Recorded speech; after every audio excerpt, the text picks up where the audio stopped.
Oh, what is up? Welcome to the Unofficial Tedeschi Trucks podcast. This is episode number, 221. I am Adam Choit. Please follow the show at Tedeschi Trucks Podcast on Instagram. Please like the video, share. That's all appreciated for sure. What do we got here? Patreon. I have a patreon.com/TTB podcast to support. Thank you, Kathleen, Stacy, Troy, Daniel, Bo, Marion. That is appreciated. Check that out. You know what? I'm going to run the banner before I forget. Also, check out Weedside and Woodside for your THC CBD needs. That's Randy's spot. We'll get him on momentarily, and we'll dive into that a little bit later, I'm sure, too. Great spot in NYC in Woodside. What are we talking about today? We're talking about the Beacon week 3, the final week. It's over. I feel like I was there. I keep saying it in posts. I keep saying it to people in conversations that because of everything that everyone's posting with their photos and videos and texting me stuff and doing 2 recaps already and listening to the music. Thank you so much, Tapers. But I feel like I was there from all this stuff. And since I've been there, I could picture it, you know, although I did hear that we were talking about it a little bit last week, that they closed the outdoor area. But that aside, I'm guessing, and I can tell from everything, that it was an amazing residency, an amazing run for TTB. Everything, the 2 Nug shows were awesome, but we'll try to dig into these last 3, but we'll jump around, I'm sure, and recap the whole thing. I might have to do another episode to recap this whole run. I'm still processing the music myself, especially that Dreams last night from Warren and Derek, and we'll get into that. Mr. Flamm was about to join us, amongst others. Shot an awesome video he was telling me about. So let's get into it. We got Randy returning. We got Mr. Flamm returning. We got first timer Michelle. Thank you, guys. What is cracking? What's up, Adam?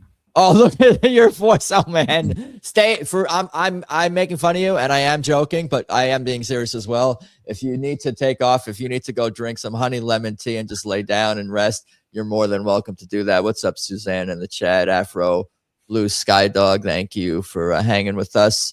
Randy, just hold up a few signs with a few words or something that you want to say. You know? Yeah, there's a chat. You can use the chat. What is up, DTB photos? Yeah, you can use the that's Mariah. That's Mariah, I think. I forget. See, I remember some things. Is that Mariah? I think so. I think DTB photo, or was it someone else? Tracy. I was all right. I wasn't really that close. Michelle, welcome to the show. Welcome to the stream. Thank you for joining me. How are you? Where are you? Tell me your history with TTB, I guess the shorter version.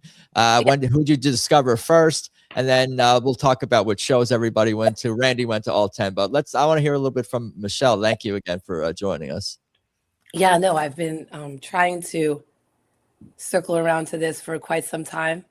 So my name's Michelle. I live in Westfield, New Jersey, and I travel north and south for music daily, from Morristown to Asbury Park, pretty much both equal distance from my house. So I'm very fortunate in the communities that I have. Like, they're very strong, music-based. Allman Brothers, it's my life. I'm still not over Greg dying. I'm never going to be over Greg dying. And how did I find Tedeschi? I was at an Allman Brothers show at the Beacon, and Greg says, yeah, guys, we have a special guest tonight, and New York City has a curfew, so we have to get him on and off real fast. But, you know, we'll see how he does, something like that. And here he comes, Derek Trucks. And I'm like, what is going on here? And then that happened. And that was it. Like, I just paid attention to him. And at the time, obviously, we didn't have this. We didn't have the access like we have now.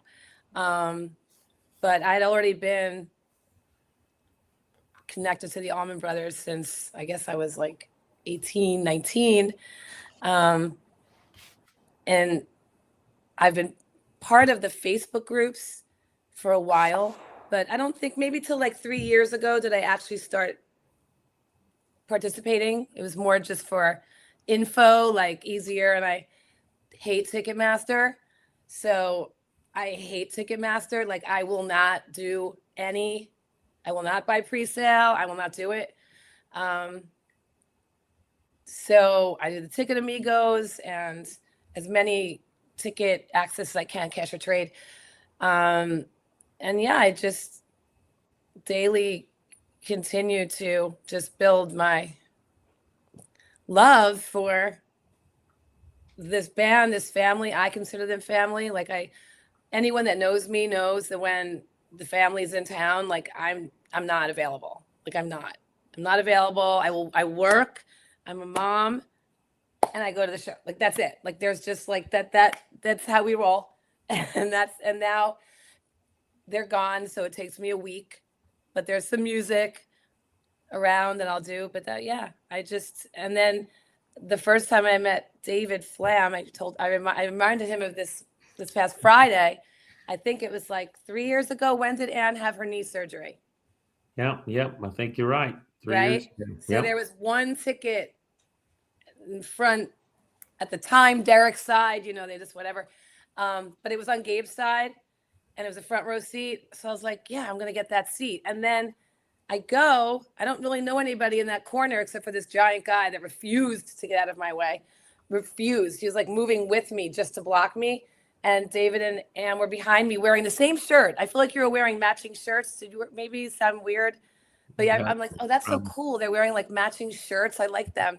And he says, you're the one that got the ticket because I think you were trying to get it. And then I just always remembered you. Like whenever I see your name pop up, like posting something, and I was like, oh, that's the guy I know. He was really nice. And then and here I am. And I kept seeing all of your stuff, Adam, like always, like this podcast. I'm like, yeah, we've been talking for a minute. I love it. I appreciate that. So it sounds like you go pretty far back with the Allman brothers and then with Derek. Like, because if Greg is introducing him as a guest, that must be before he was an official member, sometime in the 90s when he was a real young teen or something like that. I feel like it was 1997. That sounds like, somewhere late 90s, I would guess. That. And and then I think it was the first Friday night of this tour, I was sitting 2 rows behind their son and with his wife who is pregnant. And I'm just sitting there because I've never seen their kids at a show. Like I just never crossed paths with them. And this was like, wait a minute. I knew it. I'm like looking at him and it was so crazy. I'm like, okay, he's older than Derek was when I first saw Derek, but now Derek and Susan are on stage and now it's their kids sitting in front of me watching their parents who are looking at him. I'm like, this is crazy. Like, I'm like, that was just like mind blowing to me. I was like, no, my friends that were with me, they didn't get it because they love the band, but they don't understand why I'm talking to you guys tonight. Like they're like, what? They're like, you're doing what? I'm like, I need to talk about this. I need to talk about this. I appreciate that. I feel like only until like even somewhat recently, people still think of Derek as sort of, I mean, I guess maybe post beard a little bit differently, but people do still kind of like think of him as skinny, beardless Derek Trucks band, I'm like he's going to be a grandfather. Like it all of a sudden jumped into my head. I'm like, they are going to be grandparents. He's going to be a grandfather in less than 5 months. I saw him when he was like 15 for the first time on that stage. Like I was sitting there trying to like connect the dots. I'm like, this is insane. You're processing it. I'm in denial about how time works. So that's my plan is to really be hard pill to swallow. I'm sitting there going, yeah, I can't. Like that was a big. I was like, this is crazy. Yeah. So you discovered Susan and TTB right around when they formed, or did you kind of get lost and come back? She was doing her own thing, and I'm probably wrong. Maybe I'm wrong, but did she once or twice or ever sing with the Grateful Dead? Did I make that up? Is there? I'm not. I don't know. I feel like I saw her with someone, and I can't remember who it was. It's just not. I can't. Dylan. She's sang with Bob. I've seen her. I know there's some videos with her and Bob Dylan. Whatever's on YouTube. I feel like. I mean, obviously TTB has done stuff with Bobby Weir. Or maybe it was a festival. It was something. Like she sang with them, and I was like, "Wow!" Like I like her, but not as much as Derek. Like I love her. Like I met her for the first time Friday night. I mean, you guys have met her, like I'm sure a million times, whatever. I'm still not okay. Like, I'm like, you're hilarious. I love the passion. We hugged deep. Like that was the first time, Michelle. That little video you put. That was the first time. No one believes me. They're like, during this Beak and Run was the first time you met Susan Tedeschi, and I'm guessing you've seen how many shows have you seen? How many times have you seen TTB? If you don't know the exact, maybe like 50. Yeah, that's a lot to never have accidentally seen her on the street before, you know. Because I respect, it has nothing to do, it's me. Like, I don't want to push in on them because I want to respect, like, I know they do it. I know all this stuff. I see how everybody kind of navigates the system. And I just don't. I'm just like, I'm so enamored with them. Like, I don't even feel, I know, like, I'm like, I see them as real people. And then I see them as these two people who make my life better. So I just want to keep them. And I don't know why I never push. And you're not the only one. There's a handful of fans that have been to a bunch of shows. And I'm like, have you ever met Derek or said hello? And I'm like, and they're like, no, I don't want to bother them. I'm like, you've been to like 60 shows, 70, whatever it is. And you never said hello to Derek or Susan. I feel like you, at some point, like, you almost owe it to them to at least just say in person to them, if you have a chance to meet them, thank you for the music, and that's it, and then just move on. She said to me, she said, I have sparkles in my hair all the time. So she walked into the room, and I had a question ready. Like, I was ready to ask, which I did. Where did you get the boots? Because she had these, I love sparkles. So she had these sparkle boots on. The first night, Tracy took a picture of them and posted the boots. And I was like, that's it. I need those boots. Like, where are we getting the boots? So that was my question. So I didn't feel like I couldn't just say to her, oh my God, I just love you. Like, yeah, okay, that's lame. So I needed something better. So the boots were my like hinge pin to at least be able to talk. Because otherwise I wasn't going to be able to talk. And then she goes, yeah, I've seen you around. I'm like, what? I've seen you in the crowd. I've seen you in the crowd. And she does this. I was like, she's actually talking to me. Like, I couldn't. And then Derek walks in. Now I really have to hold it together. So I'm a soap maker. I make soaps, products, all kinds of stuff. So I make this salve, like an ointment for severely damaged skin that I sell a ton of. It's like, if I never made any other product for the rest of my life, I have to make that product for the rest of my life for people that love it. So I'm like, I have to get this to him for his fingers. So that was my, what the hell happened to, I mean, we'll get into it. I saw the picture. I'm going to tell you right now, he put his hands in my hands. I had my hands out, like, and I was getting this. I brought it with me. I'm like, I'm going to somehow get this to him. I'm going to get this to him. I'm going to get this to him. So Joe Bell, who I met, turns and looks at me and goes, the salve, get the stuff. I was like, oh yeah, the stuff. So I pull it out of my pocket, and Derek just put his hands in my hands, and then he goes, you see him? And I was like, I couldn't frame anything. I was like, oh my God. Like, that's like Eric Clapton's hands in your hands, or, you know, I mean, like, that's Derek Trucks' hands in your hands. I would be like a little nervous, you know. I don't know. You don't want to do anything to, I didn't want to, you know. I just sat there like this. And then I gave it to him. I'm like, here. And he took it. And I said, you should use that. He goes, oh, I'm going to use it. And then Susan turns around. She goes, you better use it. I was like, outer body experience, and like in every way. You saw them as bandmates, and you saw them as husband and wife, and you saw them as human, just in that, and you saw them as very patient, respectful, happy to engage with fans. They make you feel special, respected. They talk to you, not past you, not at you. And no, that's Emmanuel. I love him. He's Emmanuel, right? Trumpet? Yeah, Emmanuel Echem. Yeah, I really do. He's got some good energy too. He's really just, it's sad what happened, but you know, people got to take care of themselves, their health, and sometimes things change. But Emmanuel is great. Great. Yeah, that's a theme of this this band. Should we get into the shows? We can get into the shows. Why don't we pull up who? So what you were at 6. Randy was at all 10, and David, you were at 4. Yep, 4. Only 4. The Friday and Saturday, and the Friday and Saturday. This would never have happened if Joe Bell wasn't this insanely kind person. And I was wondering how all that happened, Michelle. Really fast. I could talk fast. I was do it. Another fan. He might pop in too. First night, I was sitting next to a family with young children. Never saw Joe Bell in my life. People are murmuring his name over here. I'm talking to these young kids that are like Derek's age, probably when we first saw videos of him when he was a kid. I'm like, what's going on here? They're leaving. They're coming back. They're going back and forth. Joe Bell, at the time, I don't know him. So he stands up and he's like, oh, Kofi shirt. And I'm like, yeah, whatever. So then they kept coming back and forth.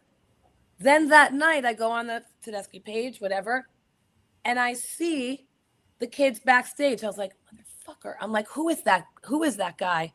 And then he friended me on Facebook, and I'm like, deep dive. Who is he? Who is this man who I don't know friending me on Facebook? I'm like, wow. Friend him. 2 days later, he takes me backstage, side stage. I'm like, you realize that this is just a friendship. Like, I'm like really clear because I'm a woman, like single, like out there. I'm like, he's like, you're cool. You love music. I can see that. You're a good person. He's like, let's just do this and have fun. I'm like, okay, all good. And then it was great. I was enamored again. Hey, Randy, that doesn't happen to good looking guys like us, you know? No, I've been there for 3 weeks. Nobody offered me that kind of service. They came to you. They didn't invite you, but they came to Randy maybe a little bit too. And I'm sure David made his way towards the band. Now it's amazing that you get access. And I feel like these sort of opportunities for fans come, it almost always does, just from my experience and just talking to people and being in this like community or whatever. It happens to people who not earned it or deserve it, but I don't know. There's like people who are good people, love the band. Good karma comes to good karma, right? I think so. I remember we were talking last week about when Pyatt Pund, another big fan of the band and musician himself, when he got his first slide and met Derek for the first time. For me to like witness that was just like so cool for me to like see that, and because I'm like, oh, this is something that he's really gonna appreciate as a guitar player and all this stuff. So like, I think these happen to karma and right place, right time. Adam, Michelle and I actually visited. We were Friday night. For the last show, the Friday show. So Michelle was sitting with Joe and his buddies. That was his brother. That was his brother and his fraternity brother. We were the row behind them. We were right behind them. It was fun. And at intermission, I had seen, kind of like Michelle, his posts and stuff, and the guy to his right's wearing Georgia Tech stuff, and the other guy had a GA on his hat, and so I just started chatting. And the one guy went to Georgia Tech, the other guy lived in Macon, and we're in Atlanta, so we just started chatting, Georgia stuff and everything, and found out that Joe lives up in he actually lives up in Clayton, Georgia now, up in the mountains. So we just kind of had a nice little chat there in between, and I was kind of wondering. I was like, how did Michelle get hooked up with these 3 dudes? I know. I'm like, how'd she end up as the fourth in that group? And I was like, what a great, worked out. And she was, sitting right in front of Ann and I on Friday night, and we were, chatting up songs and different, stuff that was going on. And it was amazing. Yeah, it's a community. It really is a small family. And I was saying before, it's funny how you, Michelle, you described the band as your family. The family's leaving town, and I get that and can relate to it. But I think of them more as my friends. So that's how I embellish in my own mind. Yeah. But I could. But now they are my friends. Now they are. Both, yeah. Now I feel that. Yeah. It's probably both. Yeah, it's probably both. They make you feel comfortable, don't they? Yeah. I love them. And Michelle's also mentioned, we saw on the first Friday night we were there, Michelle, Charlie, their son, and the wife were sitting the row behind us. And like you said, I had never seen them at a show before. It was crazy. Yeah, I thought I saw him at one of the Atlanta shows at the Fox. Yeah, it could have been, but I had. I'm sure you were there. Yeah, I didn't say hey or anything, but I just saw him there, and just thought that was interesting, and I just felt like, hey, he was there because this was a big deal, right? Yeah. This was a New York takeover for it was month of blanketed. March. It was crazy how I've never. That's what I meant. Crazy. It was huge. It was crazy. And Randy there for all 10. I mean, my God, it was. And some other folks that we know from New York, Michelle Cohen, William Bear, they got to give them shout outs. Randy, they were with you all 10 nights. They were, and so was Yep. Tom Lillis, and between I'm sure there were plenty of others, but that was definitely my crew for the 10 shows. Yeah, that they were there. Enjoyed hanging out with them thoroughly, made some stronger connections, and the band themselves, I think it wasn't just our fans who really were like, this was an epic run. I mean, from the horse's mouth, Derek told me one night when I was fortunate enough to squeak across the street to the Owl's Tail, he said this is turning into, it wasn't over yet, he said it was turning into his favorite run at the Beacon ever. Oh, wow. This was crazy. I think obviously the new album, there was just so much in the 3 weeks for him. He was also thrilled because the next day he didn't have to do anything. It was like the lone day of the 18. He didn't have any obligations. So he was looking forward to that. But it's like, when have they ever come to the Beacon with a new album on billboards for 10 shows? And so I think like a combination of all those things really.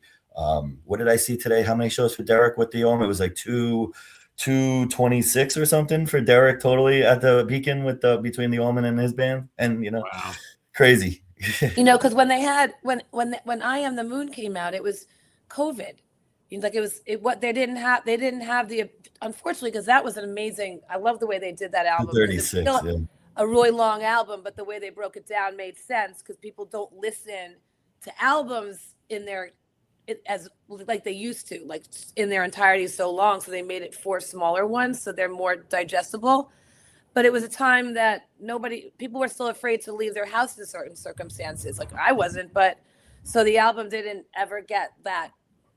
I was upset when that. I wonder if that album would have been this album had they been able to do it, because it was, just wondering.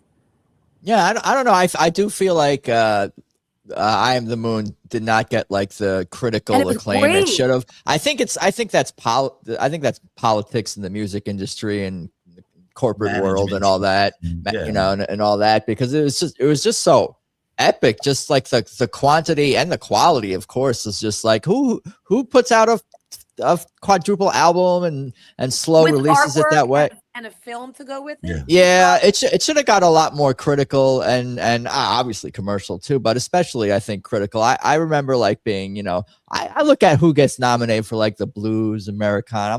I look at the what do you call it? What's the music award? The Grammys, all the ones that are not on that are not aired on as part of the television programming. I'm like, oh, that's the ones I care about, the blues and jazz and Americana, whatever. Yeah. I think that TTB could be potentially nominated for. Yeah, that'd be cool. I think Buddy Guy just won something, right? Well, the weekend ended, and so Ann and I got up early to kind of hit the road to get to the airport, and we come out of the hotel and it's somewhere probably between 6:15 and 6:30 this morning. And we're going to walk just across the street to grab a taxi to get to the airport.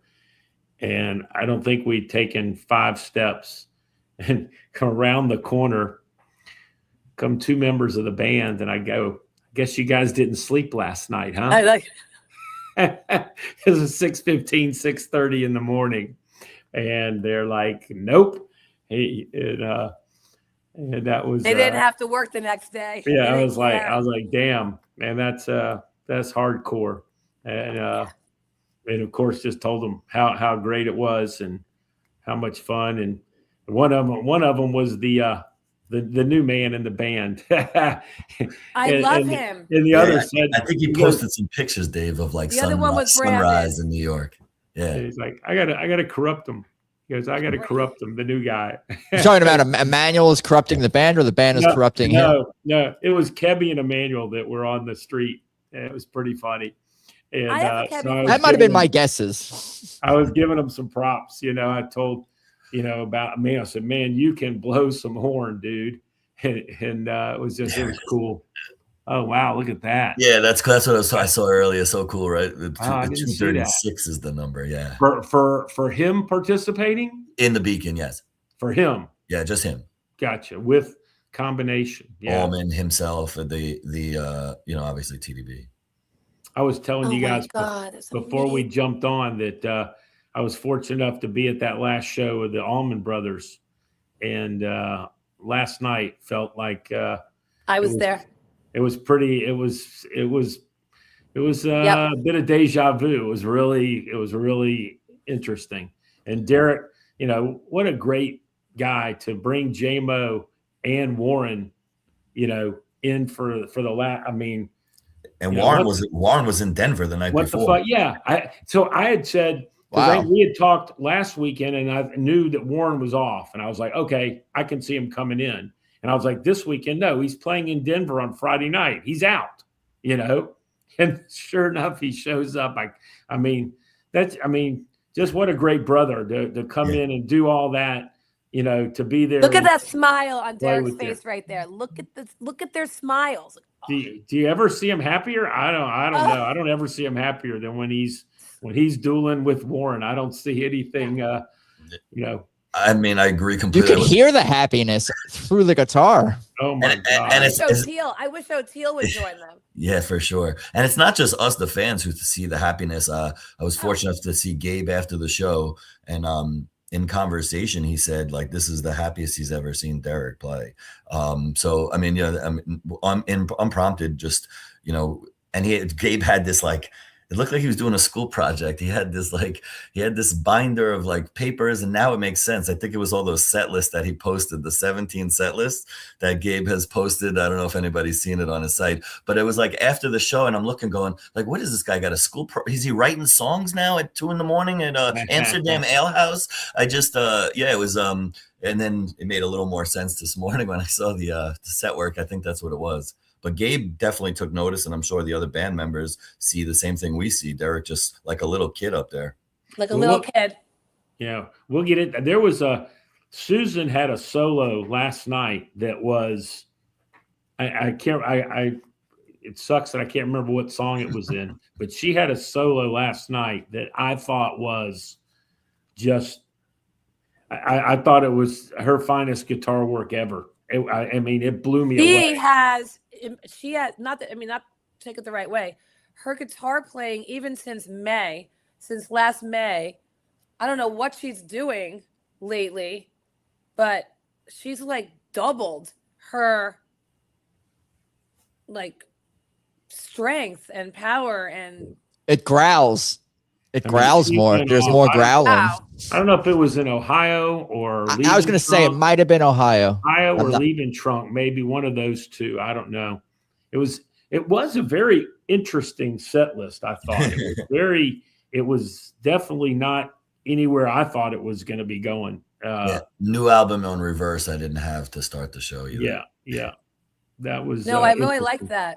And then just the mix up in the second set, it was kind of it was just a little bit all over the place, but it was the crowd was definitely there for it. It was and I said I had not filmed at all last night. Didn't film at all. And then I saw that Alecia was coming up front, and I was like, okay, we're getting it. It Ain't Fair into Dreams. I said, I'm going to pull out my phone. So I pull out the phone, and sure enough, It Ain't Fair. But as I'm as I do, I kind of look through my phone to make sure I'm where I want to be. And then I'm looking above it because I want to see it happening. And all of a sudden I look down into my phone and I see Warren walking onto the stage through my phone. And the shock on my face. That's crazy. Yeah, it was crazy. It was like, and then I'm like, oh shit, I'm going to be recording for a long time because I'm not. My thought was I was going to turn it off after It Ain't Fair. I was just going to capture Alecia, and then I was going to enjoy Dreams, with Derek and Sue, And then Warren comes out, and I'm like, there's no way I'm stopping the recording. There's no way. I was like that. I was so happy that you were on Facebook Live. Are you kidding me? I was like, this is awesome. I know somebody so posted on there. They're like, please don't stop. Or somebody said, please don't stop. It may have been me. And I was like, okay, I'm going to keep going. Please don't stop. Yeah, please don't stop. Yeah, it was good. Good stuff. I'm trying to find the moment where I really caught Warren pop on. Yeah.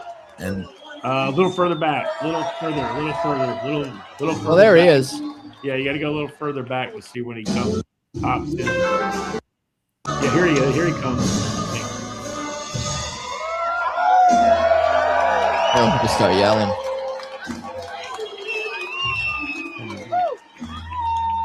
That might be a little further.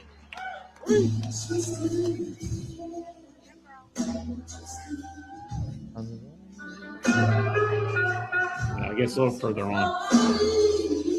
I have a question that one of the three of you might know the answer to. What you got? So my first two questions I have are, who was in charge of the lighting and graphics and all of that? Because that was the best I have ever, including all of their veins of all of them. Allman Brothers, Government Mule, all of them. Derek Chuck's band, Tedeschi Chuck's band. Those screens were beautiful, and they never repeated any of it. There was no, and I never saw a repetition on the screen, and they changed for every single song, and they were completely different for every single song.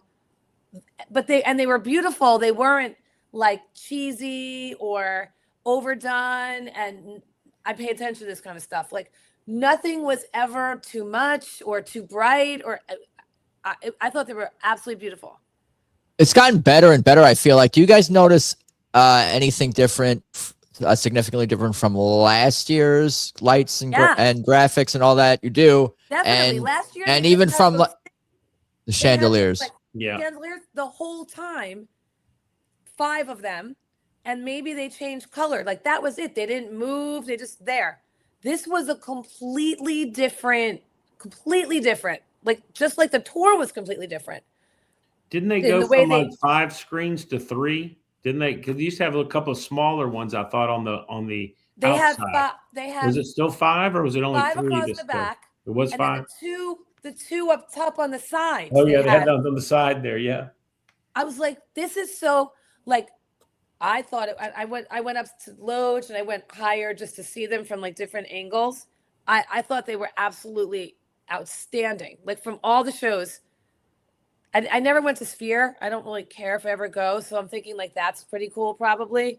But from all those shows, other than like Fish maybe at the Garden, that was beautiful.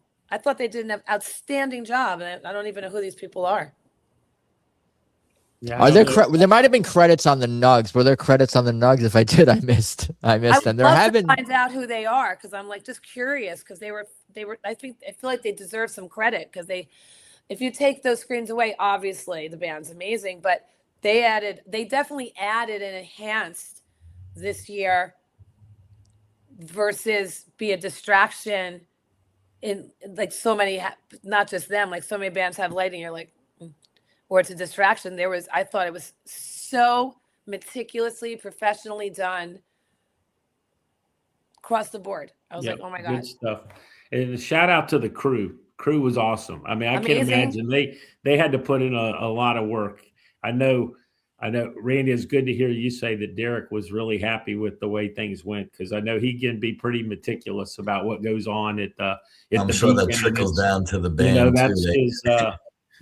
that's his, holy spot and everything. So it seemed to me like the crew really stepped up and did a hell of a job. There are a lot of great people on that crew, and I know I guess maybe added a few and so forth. And the crew is amazing, and they're friendly about their job too. They're not like you're bothering them or whatever. You can ask a question, this, that, or the other. As we've heard. Yeah. Well, yeah. Oops. But just terrific. I had kind of asked them too, like throughout the week, like how they felt about the one spot for as long. I don't think really any of them have been in one spot for 3 weeks on the road. So, and most of the consensus seemed like it was like, we got to stretch our legs. We got to really do some things. They liked it. Yeah. Yeah. And, they had time to gel, and they had time to like feel like they landed.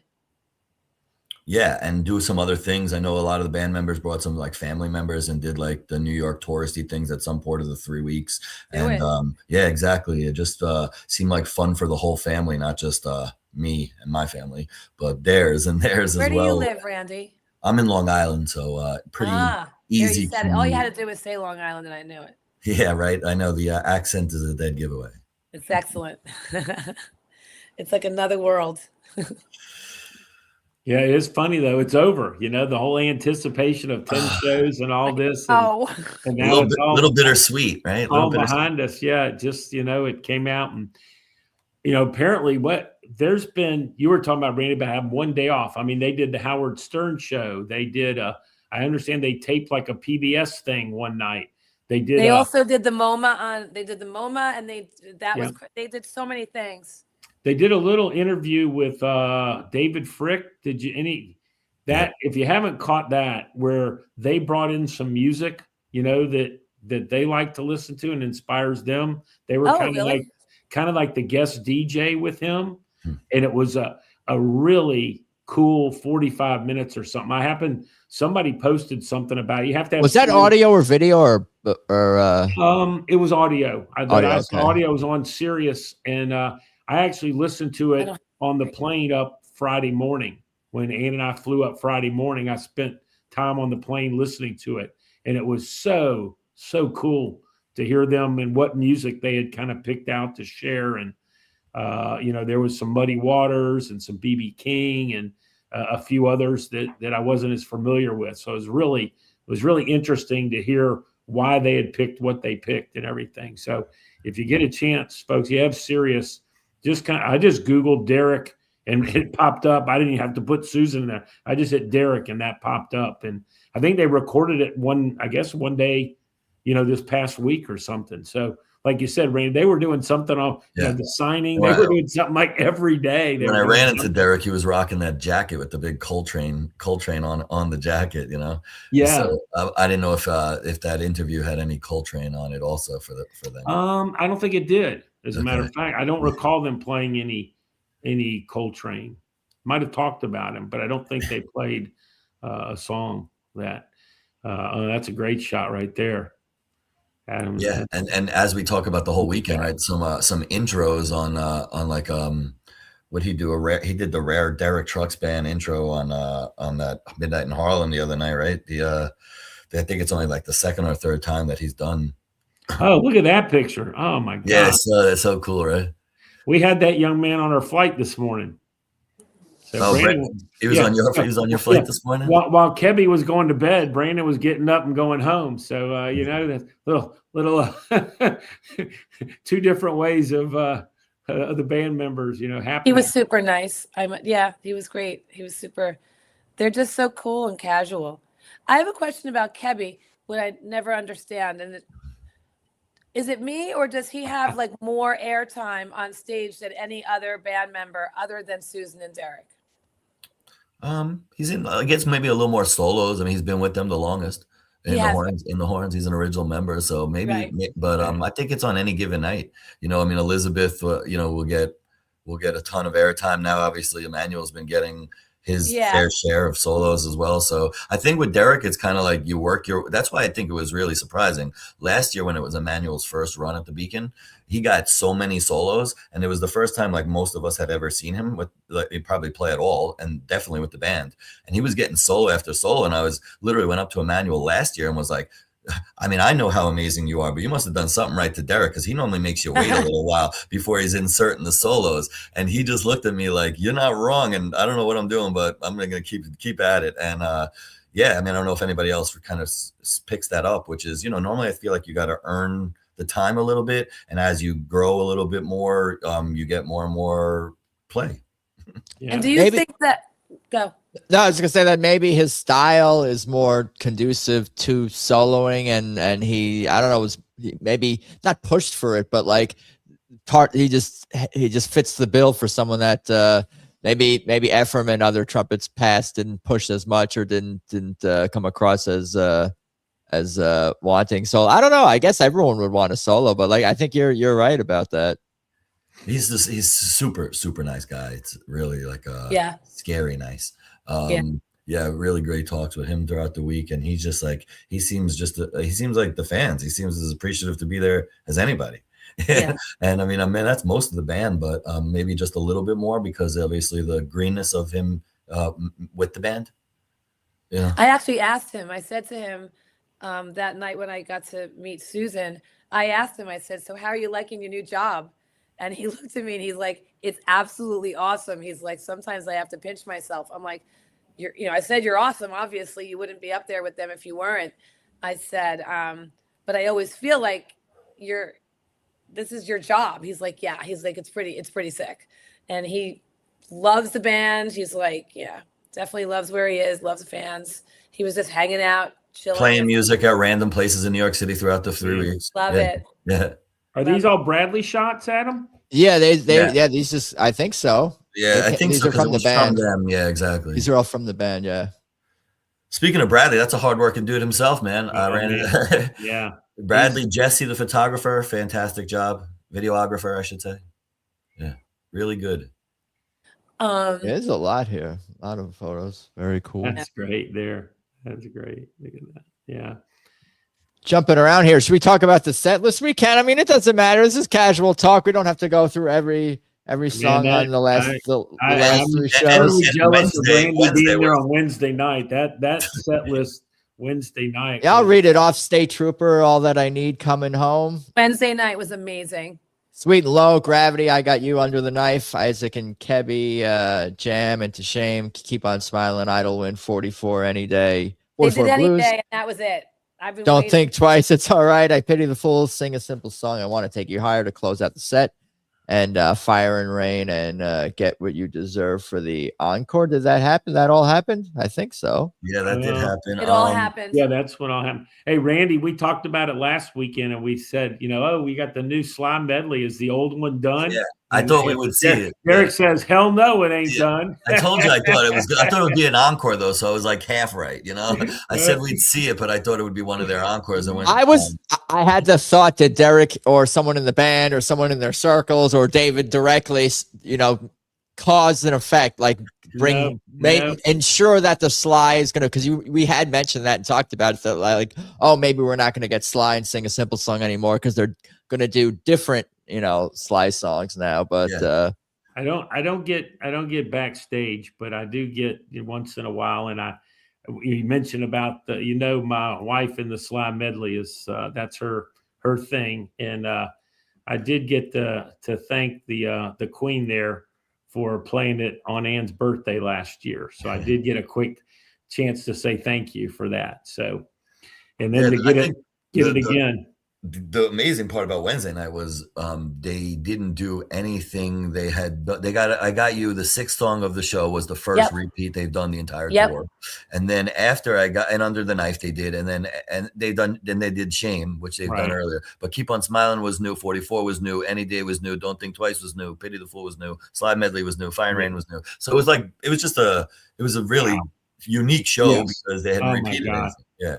Well, I mentioned a quick second to Derek, and I said, man, I am so bummed I wasn't here Wednesday night. I said that was that was like the set list of set lists, you know, and he gave me a fist bump, and then hell, he blew it out of the water 2 nights later on Friday with just so many deep cuts. I was like, what the hell am I talking about? The latest show is the best one. The next show is the best one. He blows it out of the water every time with his set list. It wouldn't be unusual too for a lot of artists, like in midweek. A lot of times, at least the bands I follow, you go to a middle week show, and sometimes it's like the best because the band knows it's really not like the sellout. And they know it's hard for people. Yeah, it is. So I feel like Derek, I looked at the set list and was like, Derek, I said literally these words. I said, Derek was rewarding the Wednesday goers. I said exactly that. I said, they reward you, and they also reward you for coming to see an opening band and not getting 2 sets of them. Which was fantastic, by the way. The opening band, I got to give a plug to them because I had not seen North Mississippi All-Stars before. Yeah, they were awesome. Fantastic. Man knows it. They're like, people want 2 sets. They give you the best set. I'm like, that was amazing. Yep. And then they played with Tedeschi, which the openers hadn't done yet, and that was they great. were great. Yeah. Great. They were seeing North. I was gonna say seeing North Mississippi All-Stars. I think I saw them once when I seen maybe Luther pop in with the band or something like that. But seeing North Mississippi All-Stars is like a train is leaving the station and then it just goes, and you're on the train, and then when they're done, they're done. But like it's just a train that just keeps going in a good way, in a fun way. Yeah, I thought that's what I remember. Any Day was probably the song of the night that night on Wednesday. Any Day was amazing. I think I heard a few people when I jumped over.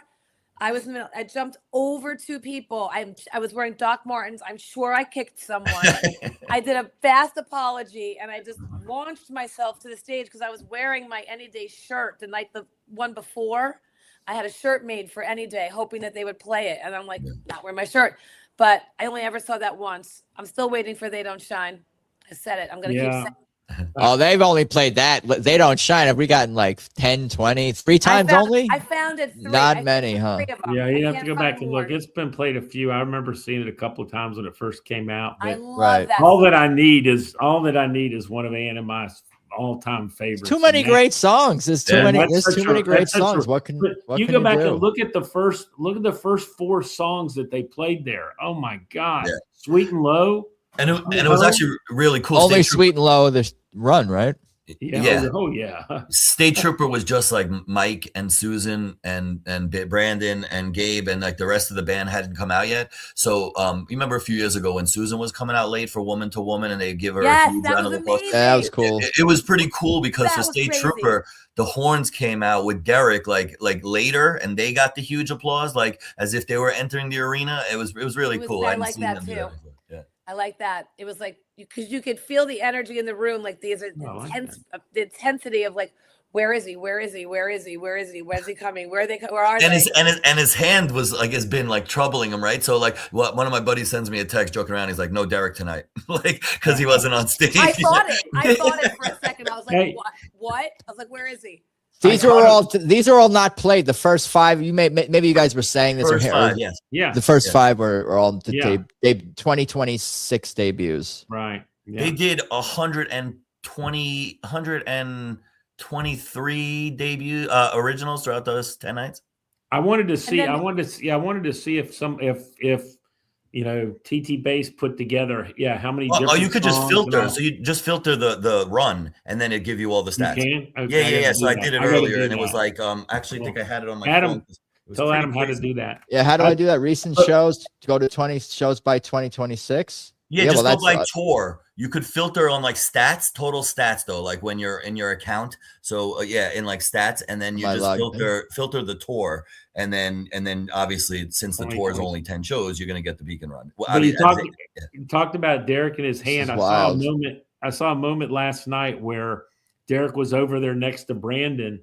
It's something about his hand, and he looked over, and Brandon was like with his eye, and it was like that Derek had bled over on Brandon or something. It was funny. They had a moment there or something. I was like, I said, I think Brandon's making fun of Derek's hand, and that he's saying, "Hey man, you got blood on me," or say, "You got blood in my eye," or something. Adam, go down right there. Tor, you see Tor right there in the middle. Your icon's right by. His hand was so bad. Yeah, where's 2026? So just hit the thing next to it, maybe.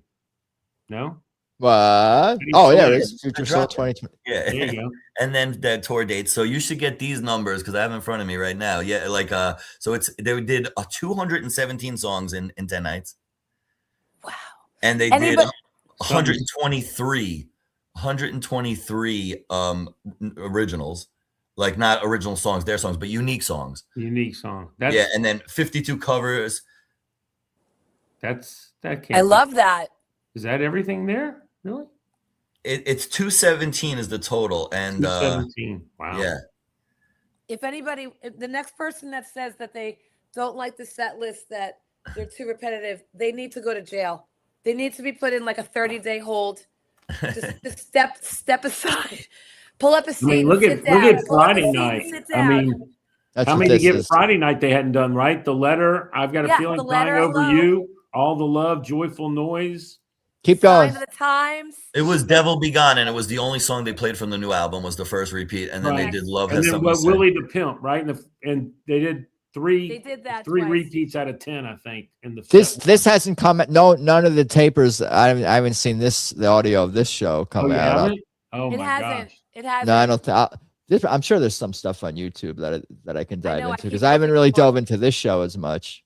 This show Which was, I mean, That's Friday. Yeah. My night. Oh my God. That Tell the Truth. Woo. That was the Oh the my best night. I God. can't believe it's not up there. I'm so bummed. yeah, it might have been my favorite of the 10 also. And Yeah. it wasn't my best seat, and it wasn't anything in that regard. My wife and I were not sitting even together, and it was just like a lot. It was really rocking. It was a lot of it was like good. it was one of my family members' like first Tedeschi show ever, and he's in a band, and so I loved it for him because he got a really, he didn't, it wasn't that much ballads, and for him and the kind of music he likes to listen to, I thought it would work out well. But I mean, he would have loved anything they played, but it was really rocking Friday night. I mean, One of my Friday girl- night. one of yeah, my girlfriends exactly. that came with me. She also was her first time ever, and she was like, "What?" Like, yeah. She's now texting me like, "I got the app. Which dates are we going to?" Who's that? Her name, my girlfriend who's never been. Okay, friend. And so I said to her on Monday, I'm like, "Oh, let's grab you a ticket." And she's like, "All right." So we got her a ticket. And so as of yesterday, she now has the app. She's joined the Swamp Club. We're going to Bethel Woods, Tanglewood, and Bridgeport. She's got it all lined up. I'm like, okay. And Yeah. Michelle, That's like Randy. It really, Going- and I was going going to hard. say, it really doesn't matter if it was her first show or 70th show, because on my way home on the Long Island Railroad, I'm booking flights to Chicago. I'm booking hotels in Right. Chicago because Yeah. I need something to look forward to in October. Me too. And I needed, I mean, Yep. the run was amazing. Like I said, a little bittersweet. I feel completely full. My soul's really just, I told the band just how much I felt I needed it. And honestly, a lot of their responses were, we really needed it too. Yeah. It's Maybe yeah. you guys, everyone kind of feels that, even Yeah. maybe Yeah. subconsciously on some It was level. big. Well, they And There's my a wife's lot of- like- they hadn't played in 5 months. and my live. wife knows me, so Wow. she's like, she knows I'm gonna get a little like down for next like week. I'm gonna struggle a little bit. That's I what I mean, said, I'll I be get all right. stressed. I'll be, but it's the truth. So yeah, today I started looking for what we can do later in the year to make it fun. Yep. How about the Seeker Friday night? Wow. That Yeah. was, you talk about rocking. That one, that was awesome. Again, yeah, Friday night was, Rock felt pretty- concert, even Mike songs, right? DMSR was amazing. I saw you rocking out the Flamm so hard on DMSR. I thought you were gonna, I love the groove on that. I mean, the groove on that is I was right in sensational. front of him. And I couldn't believe that he ripped off a Passaquan with his fingers the way they were and everything. And he's like, "No, I'll give you 20 minutes of yeah, sure." And Michelle was, you were wanting that one really bad. yeah. Yeah. I kept saying it. I'm like, they're going to do it. I know they're going to do it. I know they're going to do it. I knew it. As soon as I heard circle, I'm like, we're done.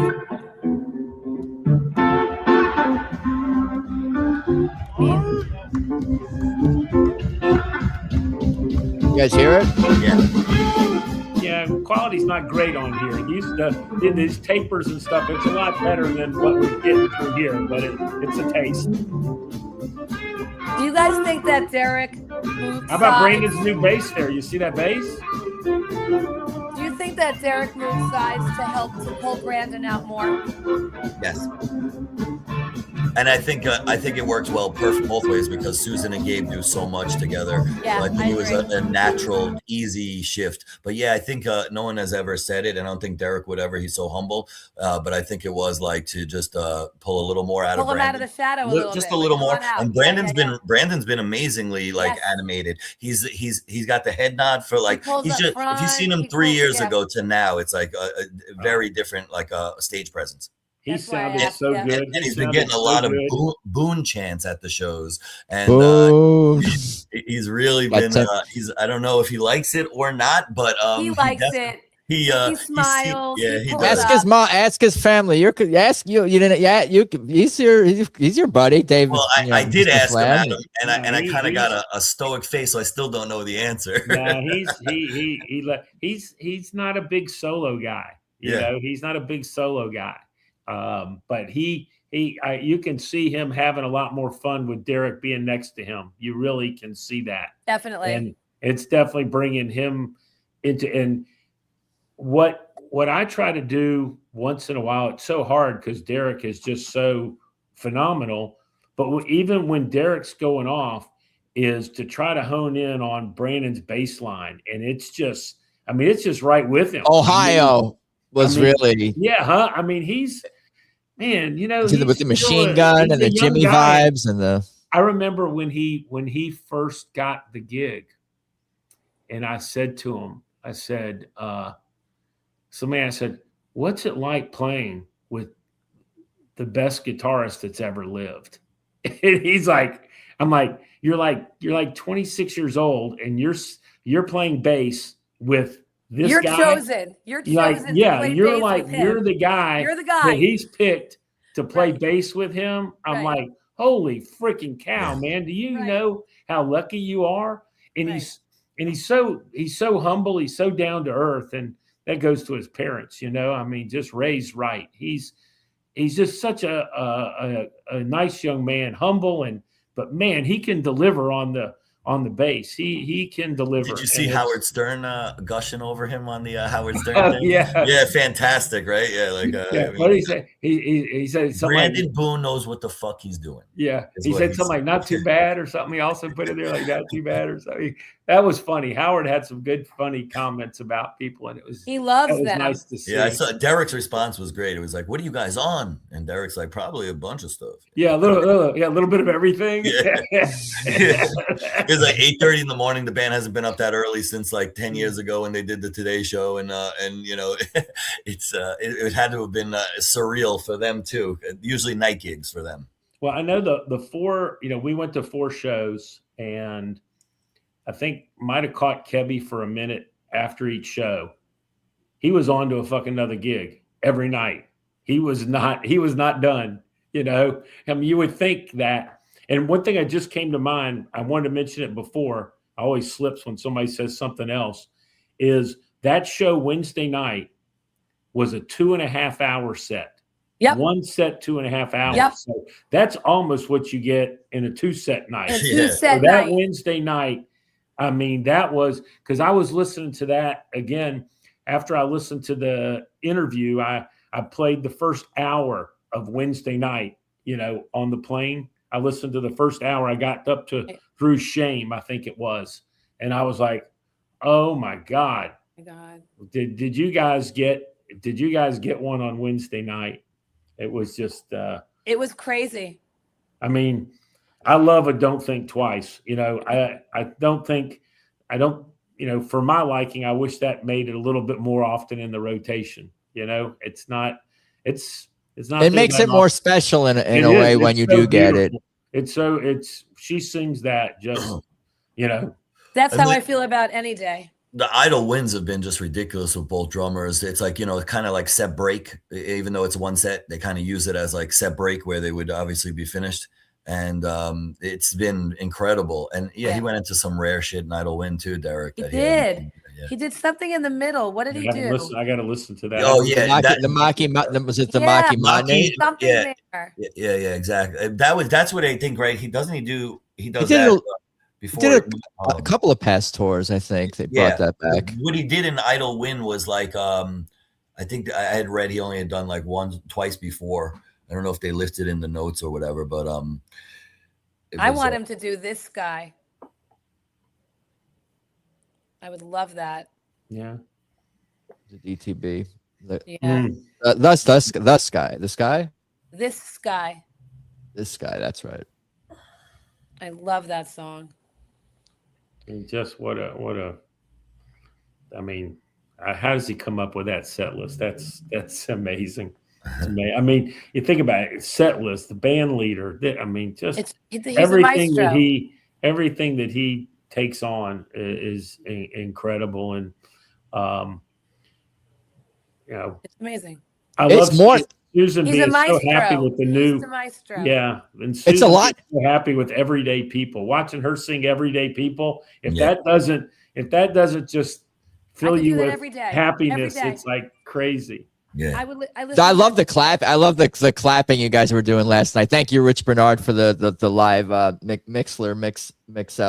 I don't know. I can't think of another band where creating a set list there's as much like involved. Other bands may have a larger catalog of originals, but it's all their songs, and they may not play the extent of the different covers and the variety of the variety of different genres that TTB has, and most bands don't have the amount of mouths to feed musically, so to speak. Right. So I think I can't think of any comparable band where it's like, oh, we got to make sure everyone gets their solo. This person gets to sing. We got to play our Allman Brothers songs. We got to play our Derek and the Domino songs. We got to play our new originals. We got to play the same covers that people like. We want to play some new stuff. There's so many like moving. We want to play slow songs, different tempos, different style. Like I feel like there's special guests. Like they have to do all these things.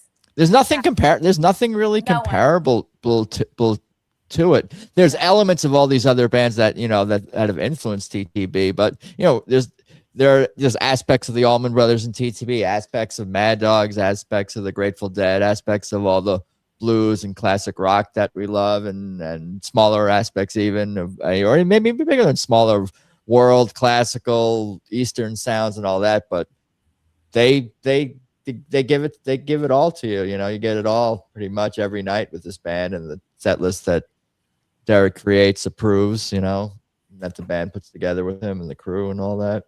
And I'm sure Mark crushed Fire and Rain, as he always does. That voice. Yeah, I gotta listen to the rest of that show. I haven't. Do you have the Fire and Rain here? I'm sure someone got. I'm sure it's somewhere. Yeah, I think it's down there. I don't think I saw Fire and Rain, but yeah, there it is. Oh yeah, there we go. Might as well take it. Yeah, I'm hoping that the 27th shows up somewhere Friday night. Hope so. I didn't realize it wasn't up there, so it's. I haven't seen it anywhere. I haven't. Yeah, hopefully it'll get up there. Yeah. This is the 28th. Yeah. Well, let's hit the album in reverse. Right on. Shout out. Devil Be Gone, Be Kind, Under the Knife, Future Soul, What in the World. I'm so bad. I didn't pick it up until late. I got you crazy crying. Then they added Which I Knew How to Be Free. That was set 1. And then set 2, Ohio. Soul Sweet Song, Made Up Mind, You Can Make It If You Try, Everyday People, The Slice, Family Stone songs, Isaac and J-Mo and Kebbi Jam, Let Me Get By, Loving Cup cover, Leaving Drunk Into Volunteer Slavery, and then you got It Ain't Fair with Alecia down front, as we mentioned, Into the Dreams with Warren, Whipping Post, and With a Little Help.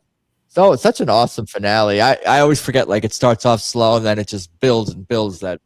With a little help, but thank you, Rich Barnard, for the live audio last night, and I'll give the floor to you guys. And hey, Adam, I will share a story if I can. That speaking of Rich Barnard, so again, you connect on Facebook, this, that, and the other. You guys haven't been on the same stream before, or maybe not. So he and his significant other, and Ken Olson and his significant other.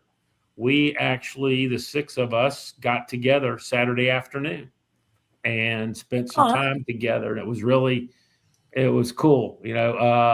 we had met Ken at the garden party in Boston, whatever that was, 22. I don't remember what that was. 24.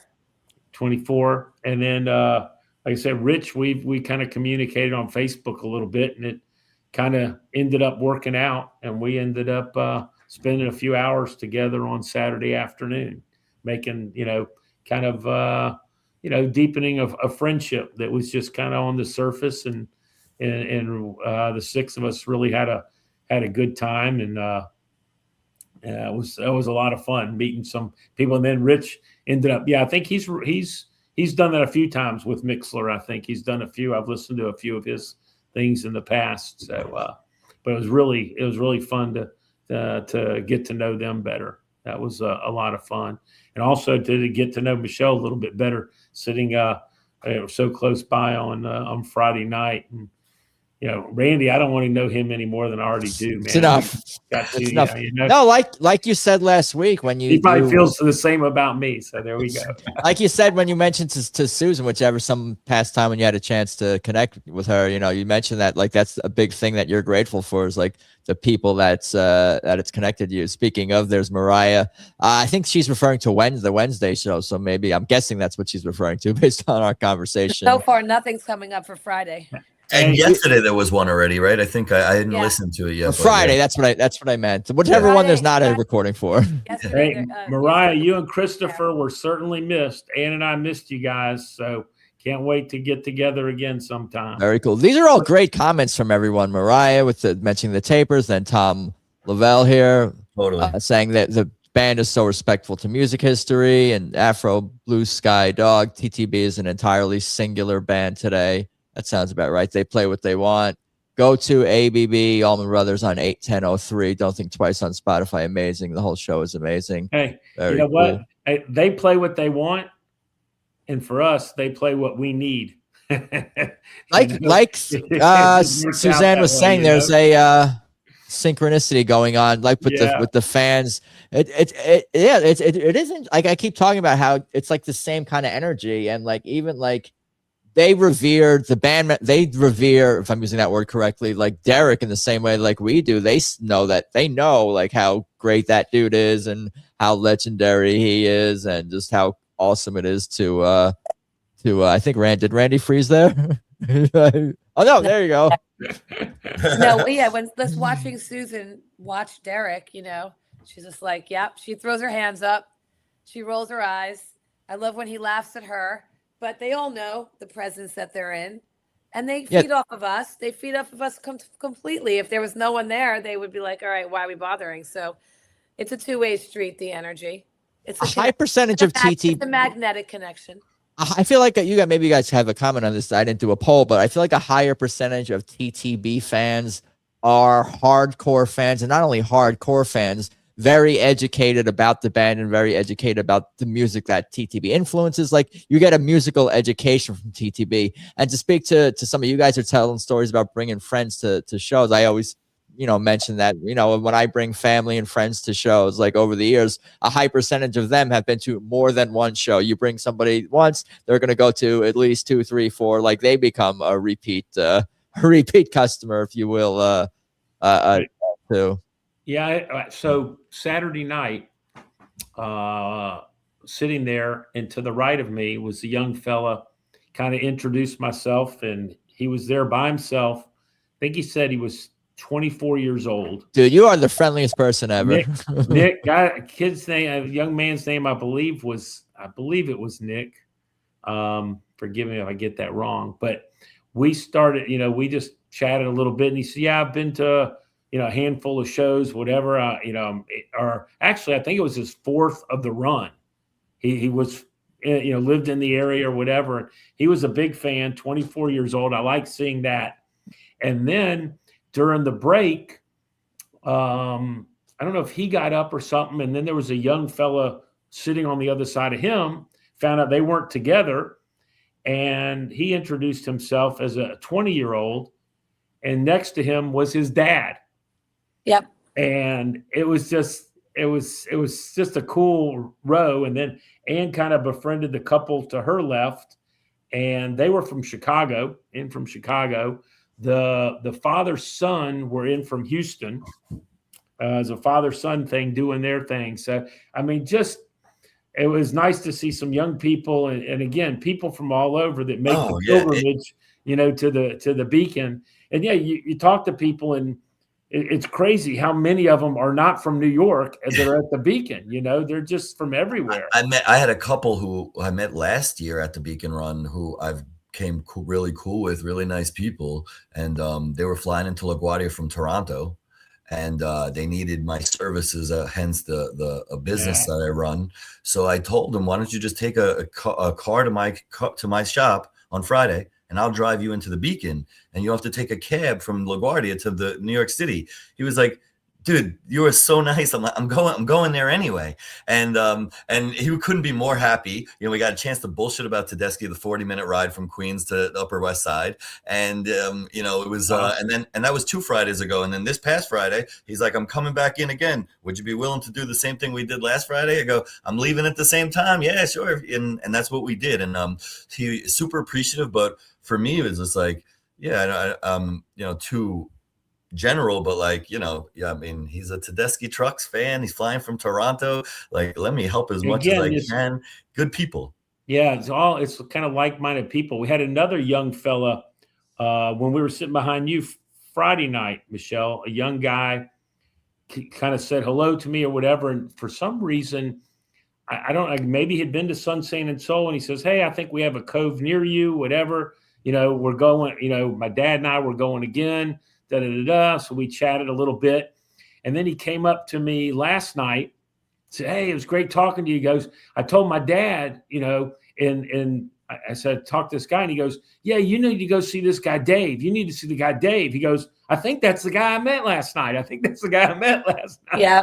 So I guess we're going to be seeing them. I'm sure I'll run into him at Sun, Sand, and Soul, but it was funny that I guess maybe I'd met his dad before, and I'm not putting 2 and 2 together yet, but I guess we will, because now I met his son. So You're one of the mayors, if not the mayor, one of the mayors. Funny. I don't know what Bob Ozie's referring to, but this is what I'm here for, because I wasn't there, so I want to feel like I was there. So you guys have definitely giving me that experience. Bob Ozie, I always owe you, man. You are a godsend, And speaking of people that have done a lot, certainly for the community. Happened to see a gentleman Saturday night who hadn't seen in a long time, and Ann had been asking. Hopefully we remember Ed Gendelman. Saw Ed Gendelman, he was the original taper for TV. Yeah. I haven't been in touch with him.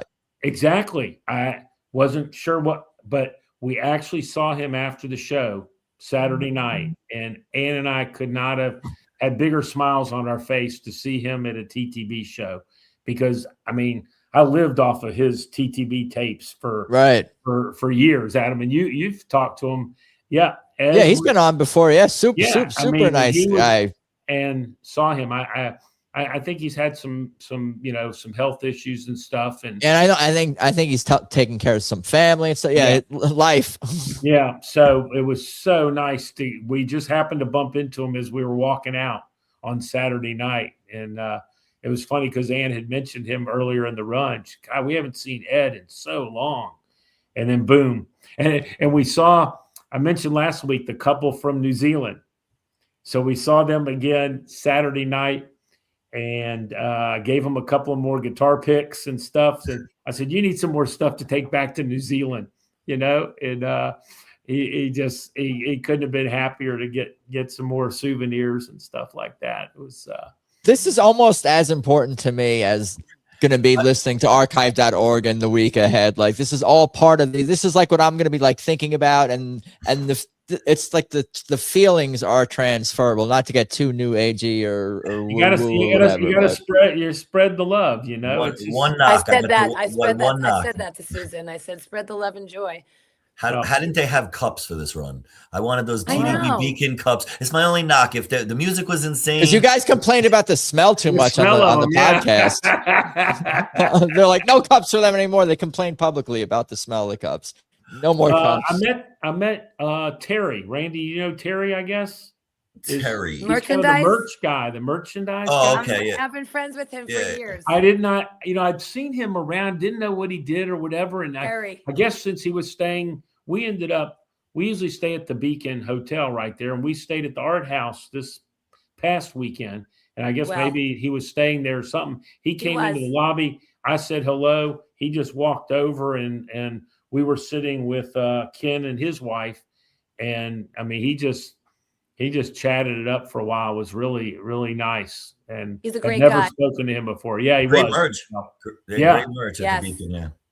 Yeah, there was a lot. So much so that I'm pretty confident I left my credit card in one of the terminals one night. I had a claim for the you love all the ins and outs, Adam, right? I think it was this was before I ran into Derek, so I can't even blame my excitement on that. But the last purchase was a poster, and then it's gone. So I guess it'll come back in the new. Oh my gosh. Yeah, I feel like we can almost forget or even lose sight of like the crew around the band. Like we love the band as fans of the music, but imagine like when you're working for them and really invested in them as people and professionals. Like they must love the band on even like a as deep. We're all, again, it's like that synchronicity. We all kind of like share these feelings and talk about the band and talk about its members in the same way, whether you're in the band or you're a fan, or if you're a short-term fan or a long-term, lifelong fan. It's seeming almost as some of you guys go way, way back, but it's that energy and that excitement and enthusiasm for the music and just recognizing like the how special like this band is as people. Like, and again, like this. Like how we've all, like I'm saying, like it's just amazing that we all have this much amount of access, and everyone's like generally very respectful, to the point we're having to encourage people who don't go up and say hello to Derek and Susan. You've been to so many shows and you don't even. Here. That's how much access you get. This was a thought I had to Ann. I said to her, I don't know, Friday night, Saturday. I said, what's the thought process there? You're a Derek and Susan, right? And you're there. Are you bummed because there's people that want to meet you? Or would you be more bummed that there was no one there to greet you? Right.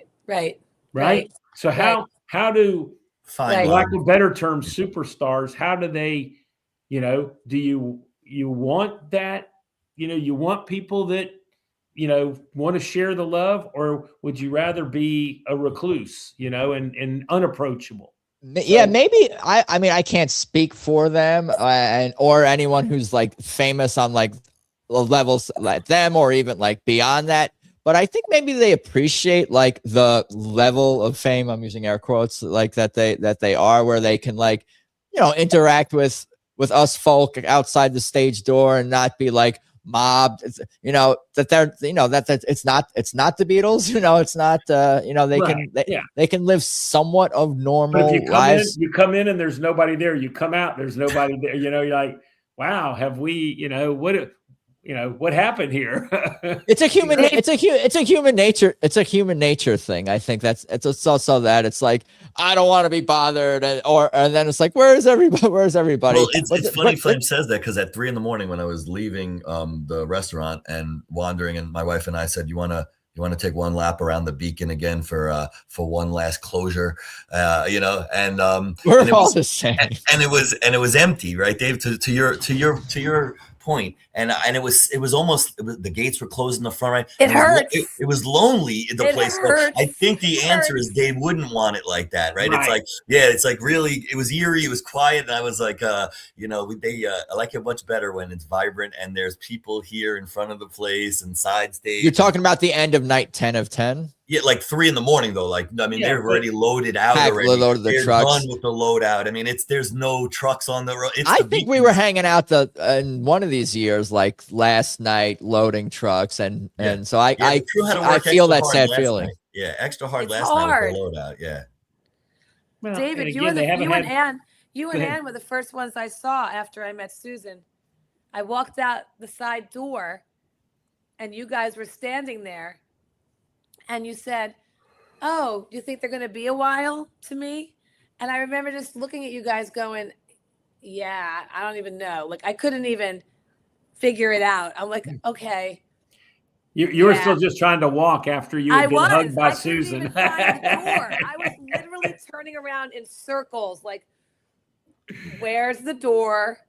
Find my way out, get out. And then you guys are standing there. And I was like, and you're like, are they going to be a while? And I'm like, yeah, I think they're going to be a while. I don't even know. I don't even know what just happened. And then I went into the Owl's Tail and I just sat there for a minute. I'm like, my friends are like, how'd it go? I'm like, yeah. I'm like, it went. It happened. Crazy. It was fucking amazing. Are you kidding? It was amazing. Good time. You get to talk to your idols who are heroes, who are really good people, and good people. Dude, he's stealing what I was about to the point I was about to make.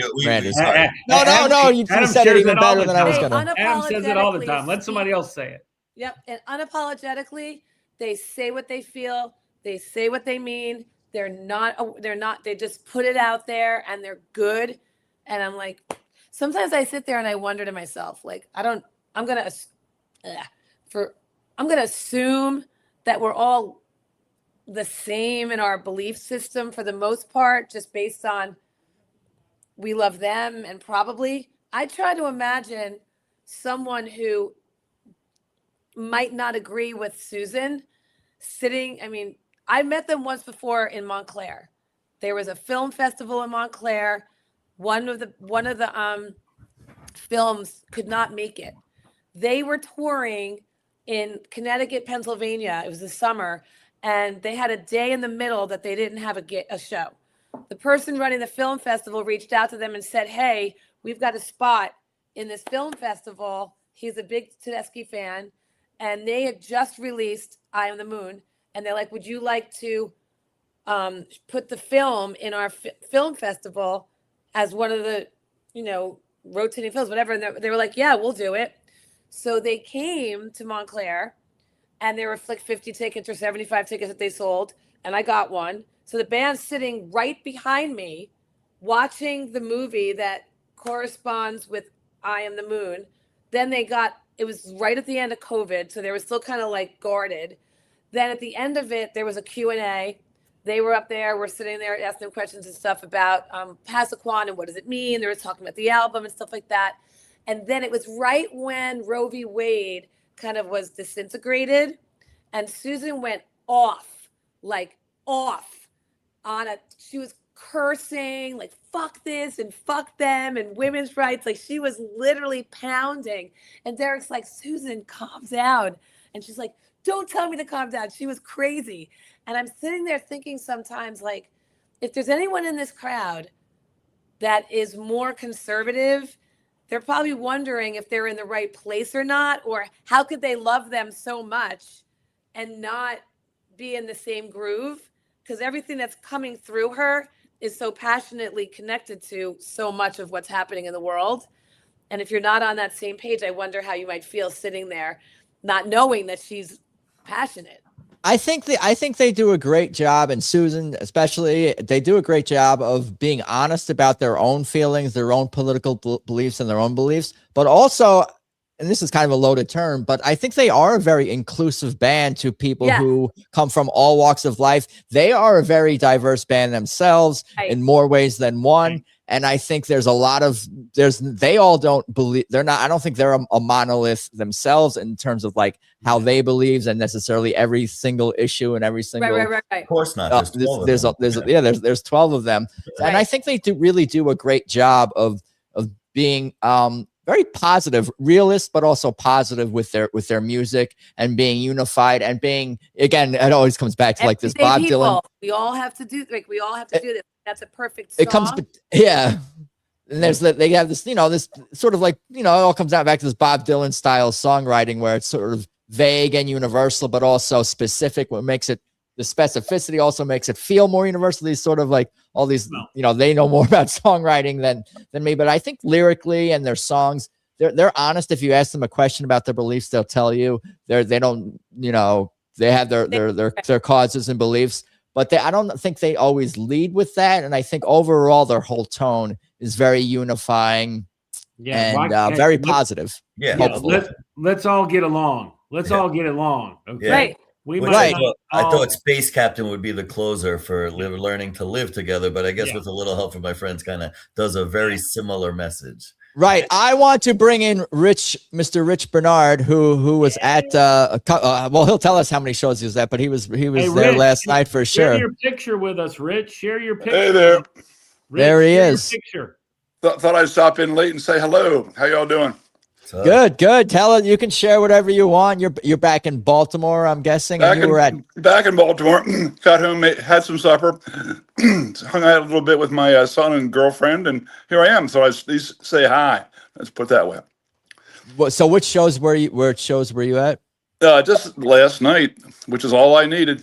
Oh, just last night, and dude, that was what an incredible show. The album in reverse order. I'll share whatever thoughts, feelings I pull back up. I usually only go to one show, unlike David, Mr. 133, whatever it is now. But how many CTB shows have you seen? You've seen, I think I counted up today 37.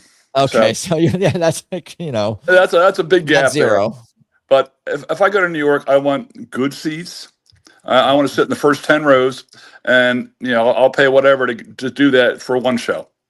And I had actually bought tickets for the 21st when they had that was the original schedule. And then they added this week's shows, and so I sold that. They tricked everyone. I said, shit, I got to go to the finale, so I had to sell them off and made it up on Saturday. So it was amazing. I just said, the hell with it and go to all four. Yeah. I'm thinking next year might have to do like a Friday, Saturday kind of thing. Might have to do another show. Rich, could you share your picture with your rock star? It's actually I don't know how to share. I don't know how to share a picture. Can I tell this story? It's embarrassing, but I'll tell it. David knows it well. Let's put it that way. So I was to preface. I walked in the hotel lobby, and there's David. Hey, Rich, how you doing? I'd never met him before. So we had a great talk about TTB and the wives bonded and all that kind of stuff. And we went and we said, well, why don't we meet about 2:30 at the stage door? So we did, and and David has inside sources that Susan. Okay, I'm not going to name names, but. Said Derek and Susan are going to be here in a couple of minutes. And I was like, shit, I'm starting to get nervous. My palms are sweating. So the taxi comes up. You'll see this. I put a good story up on the new community group. And they show up, and the door opens, and Susan pops out, says, hey, and walks pretty much straight to the door. Derek walks up, and I was like, hey, how about a pic? How about a pic? How about a pic? And my concept for meeting Derek and getting his picture was always to ask him. I wanted to ask him to hold up his left hand like this, and I wanted to get a picture of that left hand with all them freaking calluses that make all those great tones. So Derek was heading towards the stage door, and I said, Derek, can I ask you a favor? Do you mind holding out your left hand for me? And he held out his left hand, and I'm like, oh, fuck, where's my camera on my phone? So I'm fumbling for the camera, and I'm trying to do this. And, Derek, he wants to get in there. So I'm like, I got like 5 seconds. So I took a picture, and it's way off. You'll see it. You'll see it. So I was like, thanks very much, and poof, off you went. So that's the first time I met Derek, and that's not the way I wanted to meet him. There it is. There it is. It's once in a lifetime chance, and he blew it. Oh, I blew it. Yes, I did. So, like I said, you got to laugh to keep from crying. So there you have it. Yeah, as you guys tell stories in this podcast, I've told I think a couple of like embarrassing ones, but I don't really have one of those with Derek or Susan. I have a couple with some like other people sort of related to the TTB world that have happened. Rich goes, yeah, I got this picture. We go over to the bar and have a drink, and he pulls it up, and that's what he showed us. It was hilarious. There were a lot of F-bombs after that. Let's put it that way. I was trying to dig up the picture with his hand all messed up. I couldn't find it. I know it's been posted. Somebody had. Joe Bell. It was Joe. Joe Bell has it. Yeah.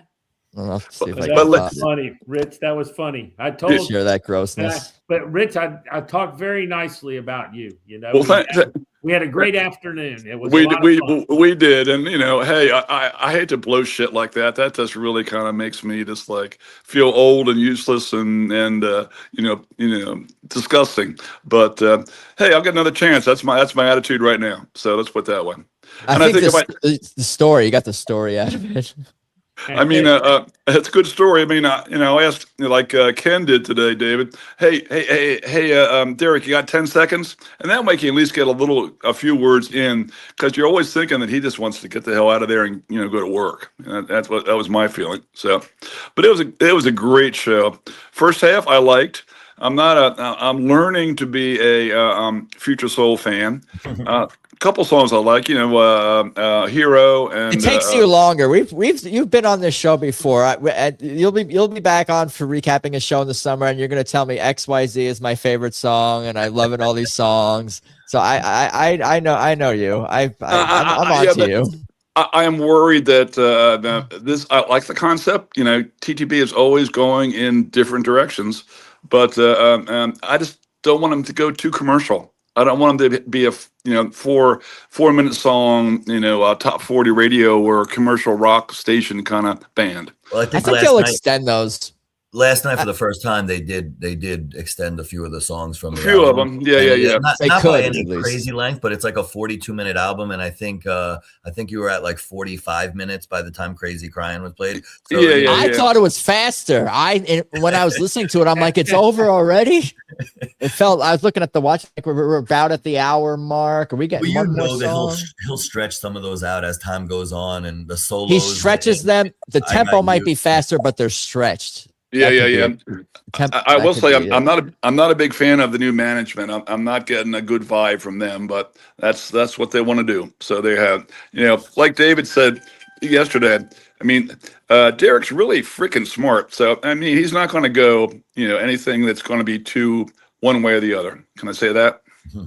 I think it's a long way before TTB becomes too commercial or whatever. Yeah. I think we got some time before. But I like the 9-minute songs on an album kind of thing. That's more my jam. But hey, I grew up in the 70s. What can I say? I think the fans hold the bands. I think we hold the band somewhat accountable in like a good way, and they want to like deliver for us. I think they heard some of the feedback about like some of the lighting and some of these different things over the years, and there was outrage about there's like the one AI poster that came out. So I think we do a decent job. The band accountable and whatnot, so to speak, for lack of a better term. We are an aging world, and all of us on this group right here are probably 59 or older, or maybe 50 or older. How about 69 or older? How about that? I don't know about getting there. I'm 46, but I feel like after this past 10 days, we can't be the only ones carrying a young band. They're young, and they need young people to support them. Yeah. So they're trying to get to that group. We were talking about people around us earlier. I had 3 girls sitting behind me on the 14th, and my kids are 22 and 25. Yep, they same as know mine. The music because they know it from me, but they're not going to the shows. They're doing other things, but they love it. These 3 girls, they live in Boston. And their parents are fans, but they love the music. So their parents bought them tickets to come from Boston to New York, put them in a hotel. They're 18 years old, these girls, 18 years old. And they're sitting behind me. They knew every word. They're filming everything. They were excited for the new stuff. They were excited for the stuff that they heard from their parents, but they were singing the newer stuff. Like they knew it. And it was more their... When you don't know what you don't know. That's like the biggest hurdle, not the band's quality. They're learning the jams. They're learning exposure. Yeah, I don't know if you guys felt the same way, but I felt they were definitely a lot younger crowd. I like a bunch of groups of teenagers, like 20s at the Beacon, not a cheap ticket. New York City. I was thinking the same. They spend money though. That age group, they spend money.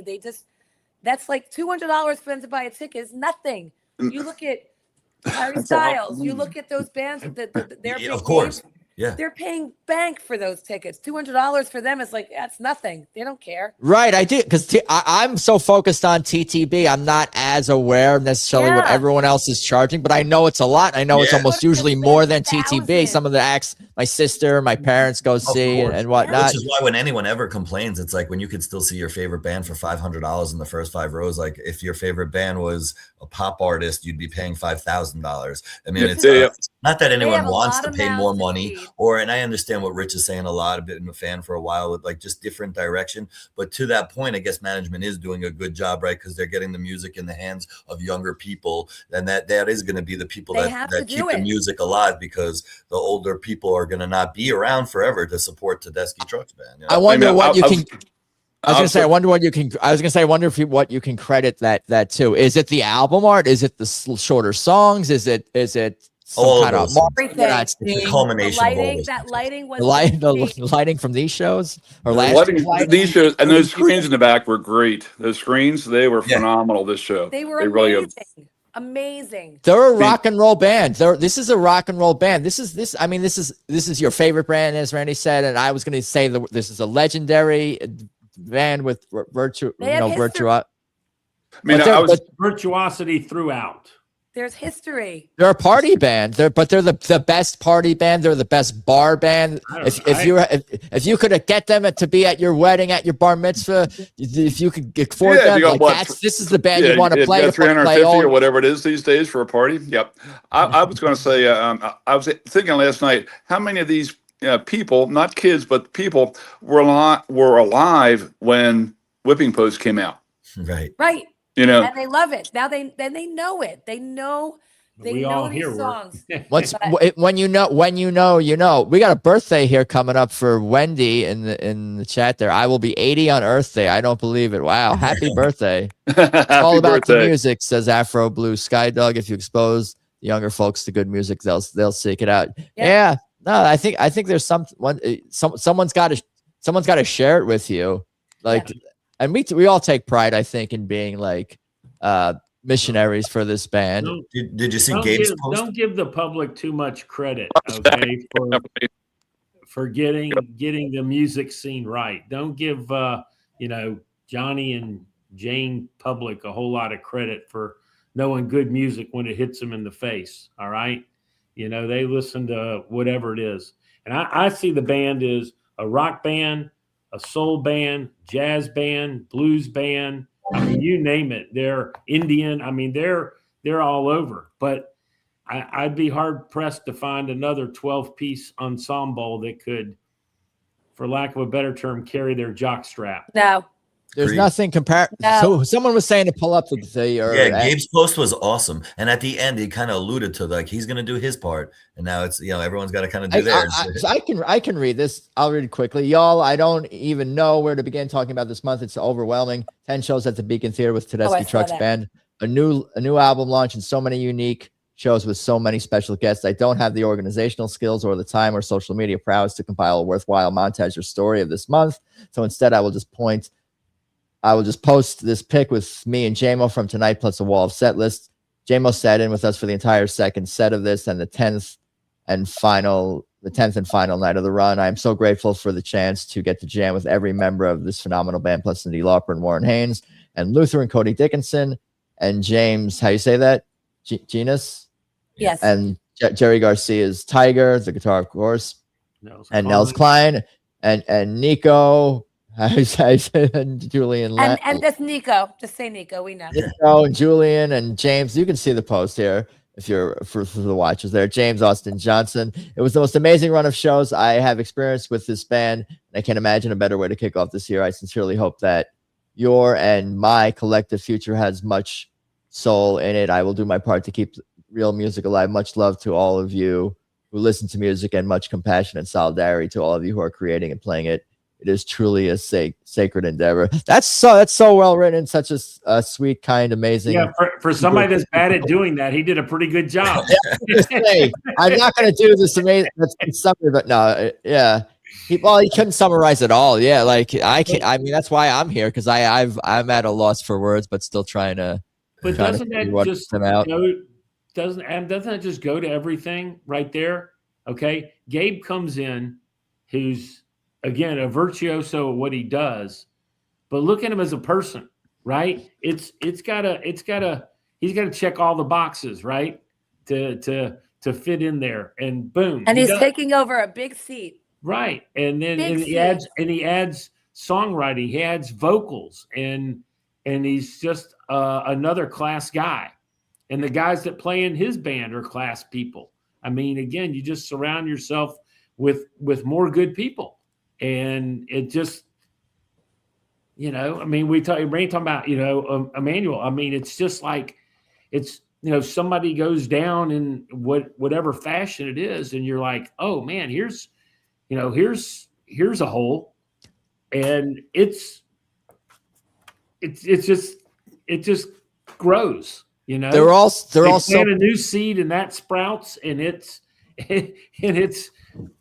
amazing. It's just amazing the quiet. What is there, six original members, and now 6 that have, you know, come along on at some point in time, and it's just gelled to this incredible group of people and musicians. And I mean, Ann and I, we talk about Brandon all the time, and then we talk Falcon and Isaac. I mean, Falcon, you know, I love her giving her credit on writing Hero, right? Yeah. You know, Susan made big mention of that. And I mean, Falcon, I mean, that guy is drummer extraordinaire. I mean, that was funny when Randy might be thinking when Howard Stern was asking about best drummers and stuff. Yeah. That was funny. Him and I, that was. Yeah, before the show last night, Falcon's like the one guy in the 3 weeks I haven't had a chance to like say hello to. Or I got a giant hug from him. So he was last night. It was like perfect, apropos. Last night of the run before the show, I'm sitting there with Michelle, and he comes over. He gives Michelle a hug, and I just tell him, I go, you know, you're the last guy in the 12 I've had a chance to say thank you to. And he goes, well, you know, I usually like to be out of here real quick and everything. I go, I know, and I won't bother you. I go, I like the grunge in that Hero. He goes, I am a 90s guy, and I go, me too. You know, like because I'm probably. Yeah, so it was.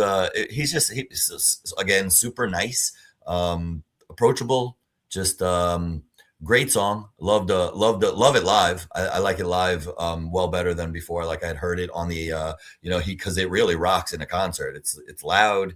She gets crazy, Susan, with the vocals on it, and really it's awesome. Good stuff. Yeah, it was great. I loved that the signing, they had all 5 of the songwriters there, right? Yeah. Everybody that was, you know, writing on the album and everything. We actually bumped, you know, Falcon. He's kind of elusive, him and Mike, right? To see, you know, can be. Yeah. It's not me. There's nothing I should take personally. I thought it was me. It's not me, right? Like, but no, so Ann and I were walking back from breakfast on Saturday morning. We were walking down Amsterdam for breakfast, and lo and behold, Falcon is coming up north as we're walking back south, and he happened to be, I guess he had some family in town and everything, and he stopped, said hello to us, introduced us to his beautiful wife, who we had, you know, I'd never seen her, you know, and had some other family members, and just a quick hello, and told him where we had breakfast, and he said, yeah, well, I think we'll check that out. And I think the line maybe was too long or something. I don't know if they ended up making it or not, but it was so nice. Just happened to pass him, you know, walking on the street there, and he, you know, took time to say hello and introduce his family. It was, I mean, it's just another warm guy. If you catch him, again, very warm. Mike, you know, if you catch him, very warm, but they're not, you know, they're not going to stand out there and, you know, from my experience, socialize or whatever, you know, like some of the other, you know, people do, but they're just such great people. And, you know, obviously, I guess, you know, Mike and Falcon certainly bond through Scrap-O-Matic and all, you know, so they've got something going there. And dude, you play drums like that, you shouldn't be you should never have to wait in a line for breakfast. Let me tell you that much. That's I don't know, that's not justice in the universe, in my mind, at least. Like if you're that's how my brain works. I told the waiter at the place we had breakfast. He says, "You're in town again." I said, "Yeah." So we talked. His name's Dave as well, and he's actually in in New York, been there forever, but I think he grew up in Alabama. So we kind of Georgia, Alabama thing or whatever. And I said, yeah, in town. He goes, you're in town at the Beacon? I said, yeah, the Beacon for that band we love. He goes, yeah, what is that? Trucks. He goes, I got to go over and see one of those shows. I got to get them one of those shows. And so it was funny. I was like, yeah, you do. And he's like, well, why don't we have a drink or something? Let's have a drink. And I was like, well, he goes, well, I get off here and we're heading to the show here. He says, maybe next time. Because every time we go up to New York, we got to have a bagel up there at Barney Greengrass. So I feel like Atlanta represented well always at the Beacon, Dave. There's a bunch of you guys that always come up as, yeah. A good Somebody's crew. coming up with some of the band in some regards. Like here come, Yes. we're all synchronicity. Keith and Kathy from Atlanta didn't make it this year. It was sad. And made mention of that to me yesterday. So really Right. Friends, supporters of the show. Yeah, he Yeah. mentioned. I think he mentioned he had some tickets available or something. I forget. Yeah. He spread the wealth with some nice tickets that he had and everything. But they didn't make it this year. And that was a big miss for the Atlanta folks. Not to be there. So we definitely missed Keith and Kathy.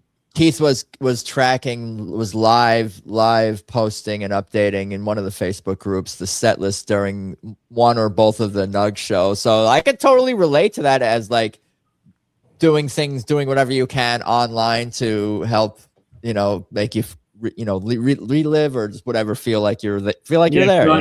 Yeah. I get it. Yeah, Keith. he's very sharp about music too. He's got a good knowledge base. He's been to that dude has been to a lot of shows. Too. Flamm, did you come home to your framed Tedeschi posters at the house? Did you do any of the like VIP? I'm sure where you sat, one of those had to be VIP. I didn't come home to anything. Really?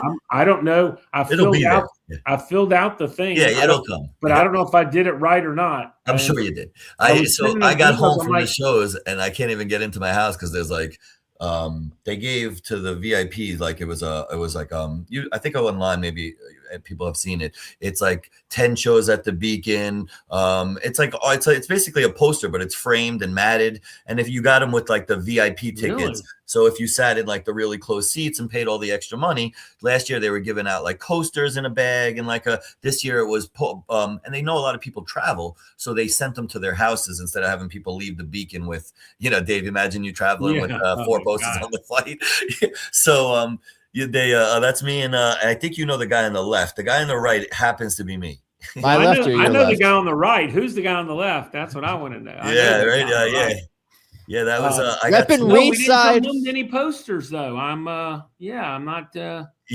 I don't know. Again, I sent a couple of messages. I didn't understand. Did you fill out one for all the shows you were at, or what you did? I filled out one and asked how many you went to, how many you had these for. So and then maybe they'll make it down south here eventually, but I didn't get anything. They were coming from like north. The address was I did see some people say they it's a great picture you got there. Thank you. Yeah, I appreciate it. It was really like I've met Derek a few times, but this was probably like the most time he had because it wasn't just getting onto a bus going. Yeah, he looks like he's chilling.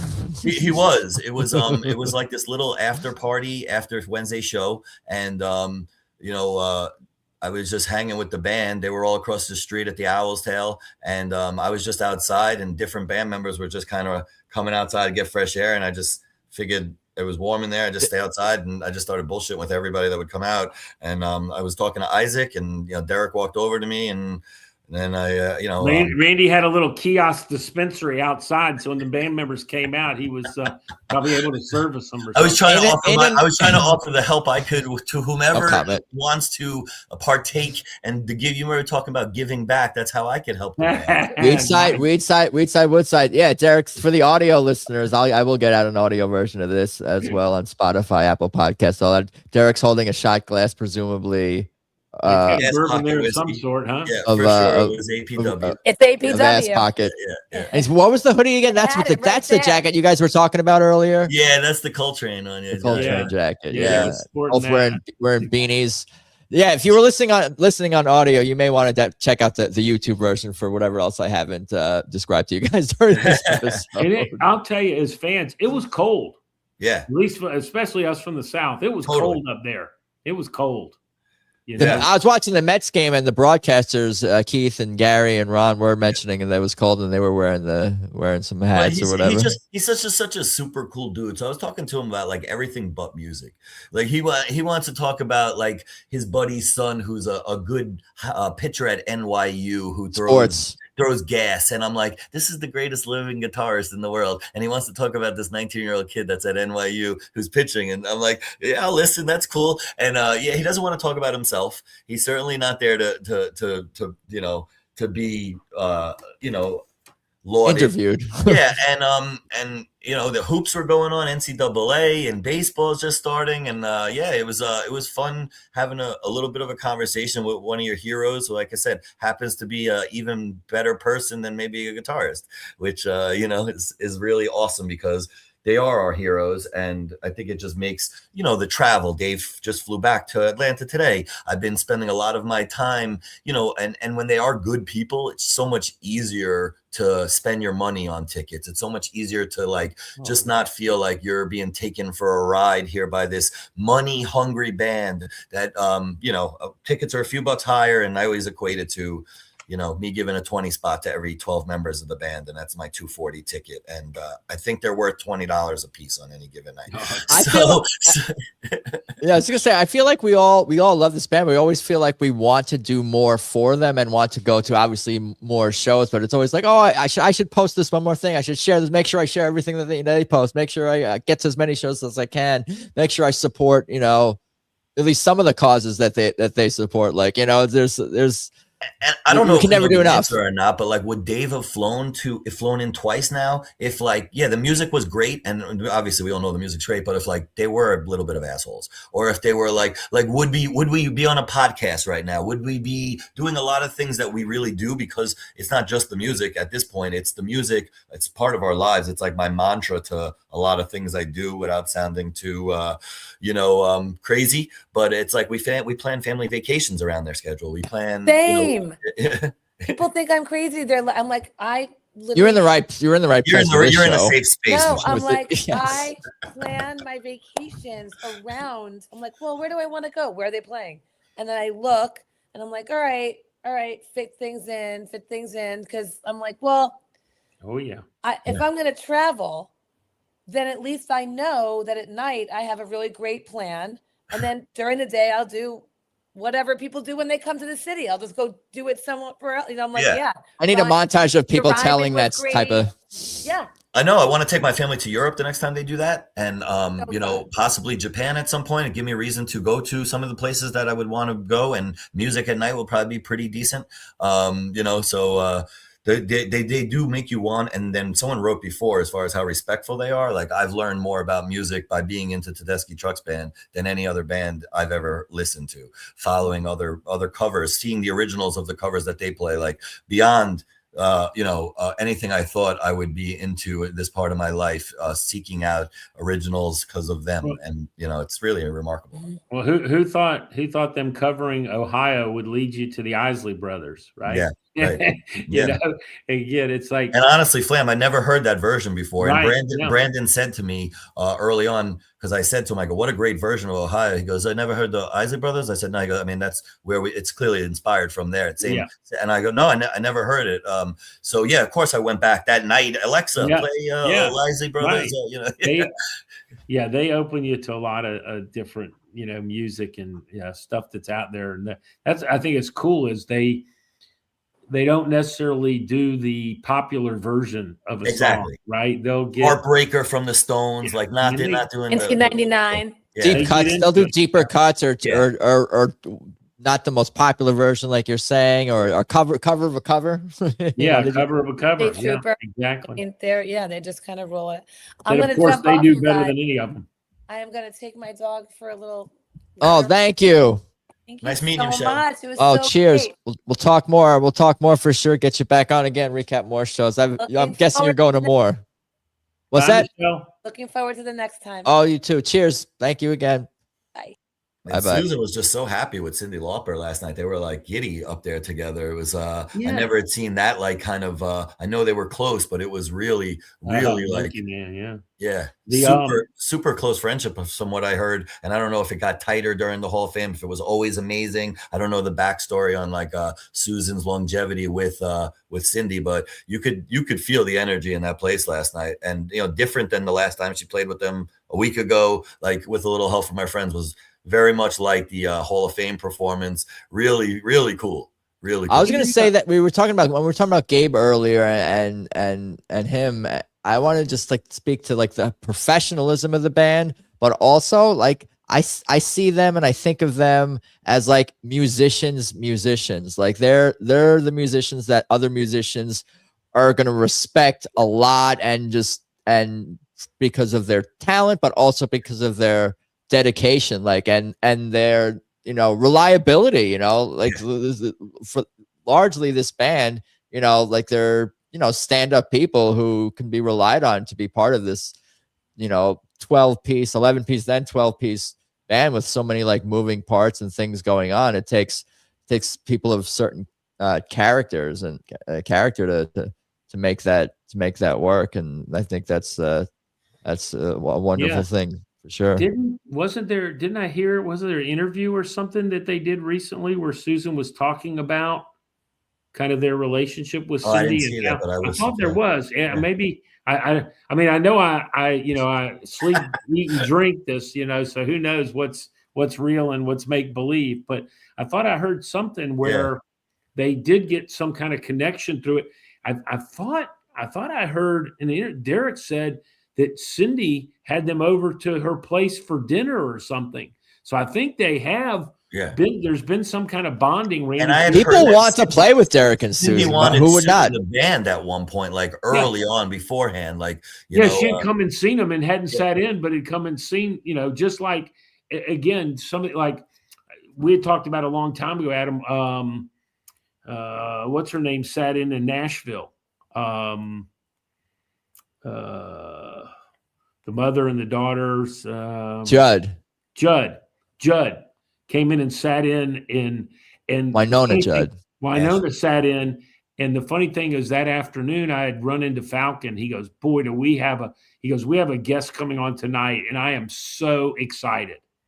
And it ended up being Wynonna Judd. It's funny. I saw Wynonna Judd at an LA. I talked about this, I think, on the show before, but I saw it like an outdoor concert series in LA and like a park and like an urban downtown kind of area. And it was a pretty damn awesome show. And like a lot of people were there just because it was like a thing to do in the summer, but we're really getting into the music. And there were aspects of it that did kind of, have some overlap with TTB because they had pretty big band with horns and harmony singers and guitars and maybe not Derek slide, but a pedal steel. So like there was, it was very, very musical, enjoyable, fun, upbeat, you get a variety of types of songs, obviously more country, of course. Well, she made the comment, she said, this is real music for real people. And then she, kind of, she goes, I'm up here, I'm auditioning.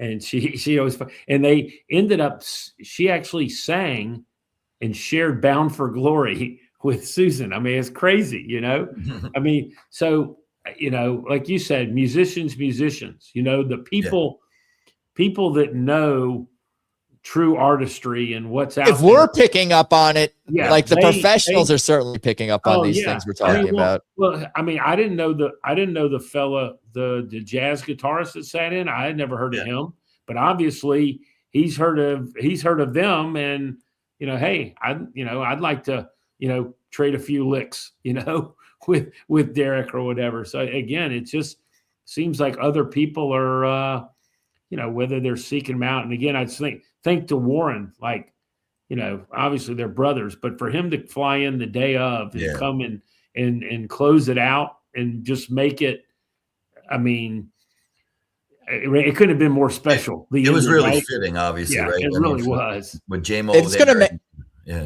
These are the things I'm going to think about as I listen to Dreams in the ensuing week, because I didn't know that about Warren, that he made all that effort for these shows. It's a tradition. It goes back to the Allman brothers. I forgot to. I wasn't able to ask Michelle where did this question. And he's asking where did Susan get the boots? The boots did come up, but I don't know if we got that. So Michelle told us. She told Ann and I they were from Walmart. I like Derek's boots too. That's what I talked about believe that. that's what Michelle told me, and I was like, wow, that's again, I mean, I don't think Derek's custom jacket with Coltrane was a Walmart item. No, I don't no, think maybe not that. Maybe not that jacket. No, but again, I mean, it just well, hell yeah, they are. Yeah, the best live band on planet Earth. It's objectively. Yeah. And I think in we're the not the solar only system, baby. It's a band somewhere else. It's crazy to have like the only band I think that could take that. I mean, I've like I'm fear of missing out on Sun, Sand, and Soul next month, and I shouldn't be because I just had such a great run. But I'm like, I don't want to miss a thing. Everything they do, I know they're gonna do something new. I know they're gonna do something a little different than I saw last time. I don't want to miss anything, but you can't make everything. No, like I'd say that why I'm doing this. Out West Coast, when they go out West Coast or anything, I'm like, they're spreading the love to the other folks, and everybody, deserves it, and there needs to be people in the seats, going to see them. Like I said in the past, whether you want to afford front row or back row, you be in the building and feel the music. We were walking in one of the two nights, and we're coming down Broadway there, and I hear these two ladies. I don't know if they came out of the hotel, restaurant, whatever. And one of them's like, "What does this band play?" or something.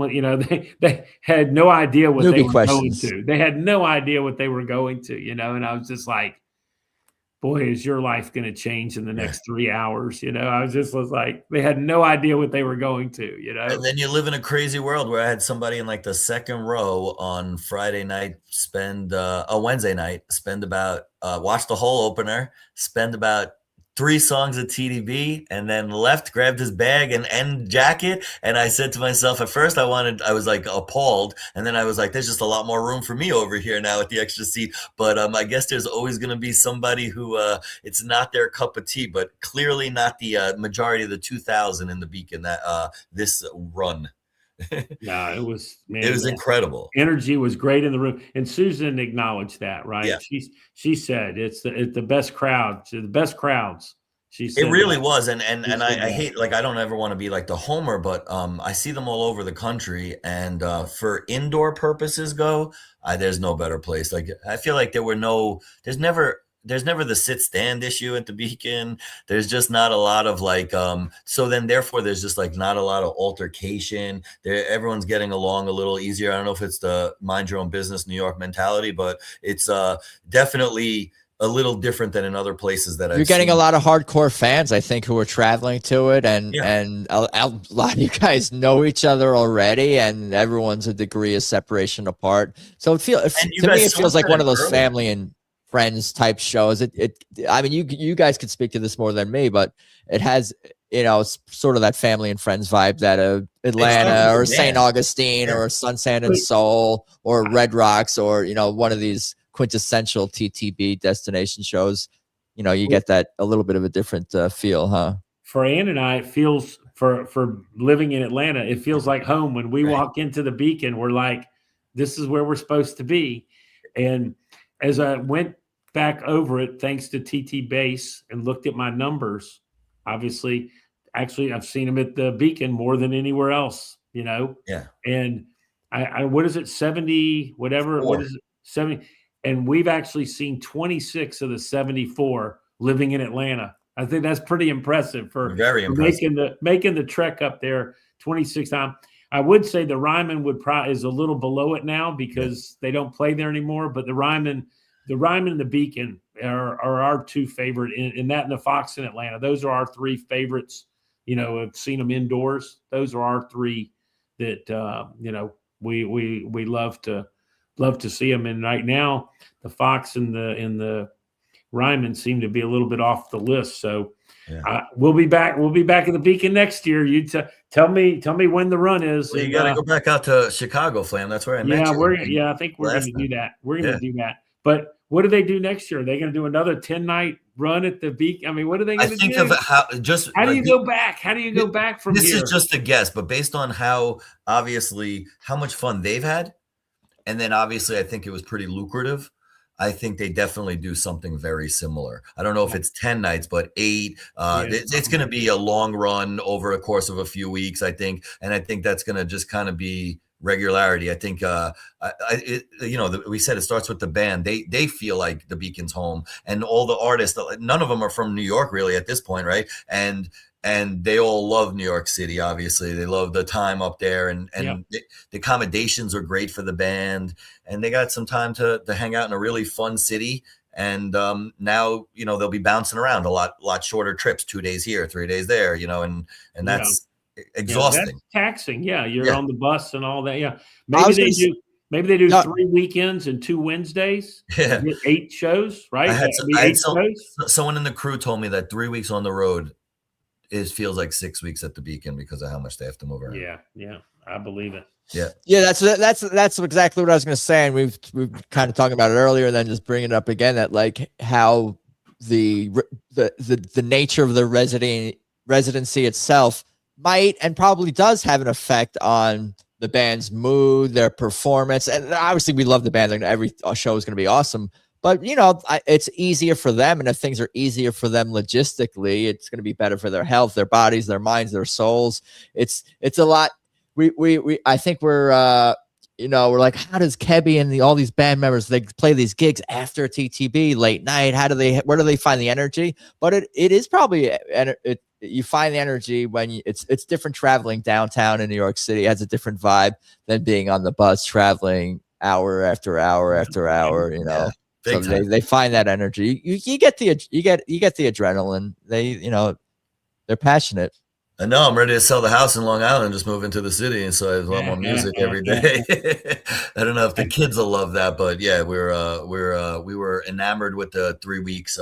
My wife did half the shows; she did 5 of the 10 with me, and it was really surreal. It was definitely the best, like the most fun residency I've ever had anywhere. I didn't want it to end, but at the same point in time, there were a lot of things in my life I said I was going to get to on like March the 29th after the tour ended. So now it's finally over, and I guess there are some things that have to get done. And real life's going to hit you in the face now, Randy. I know.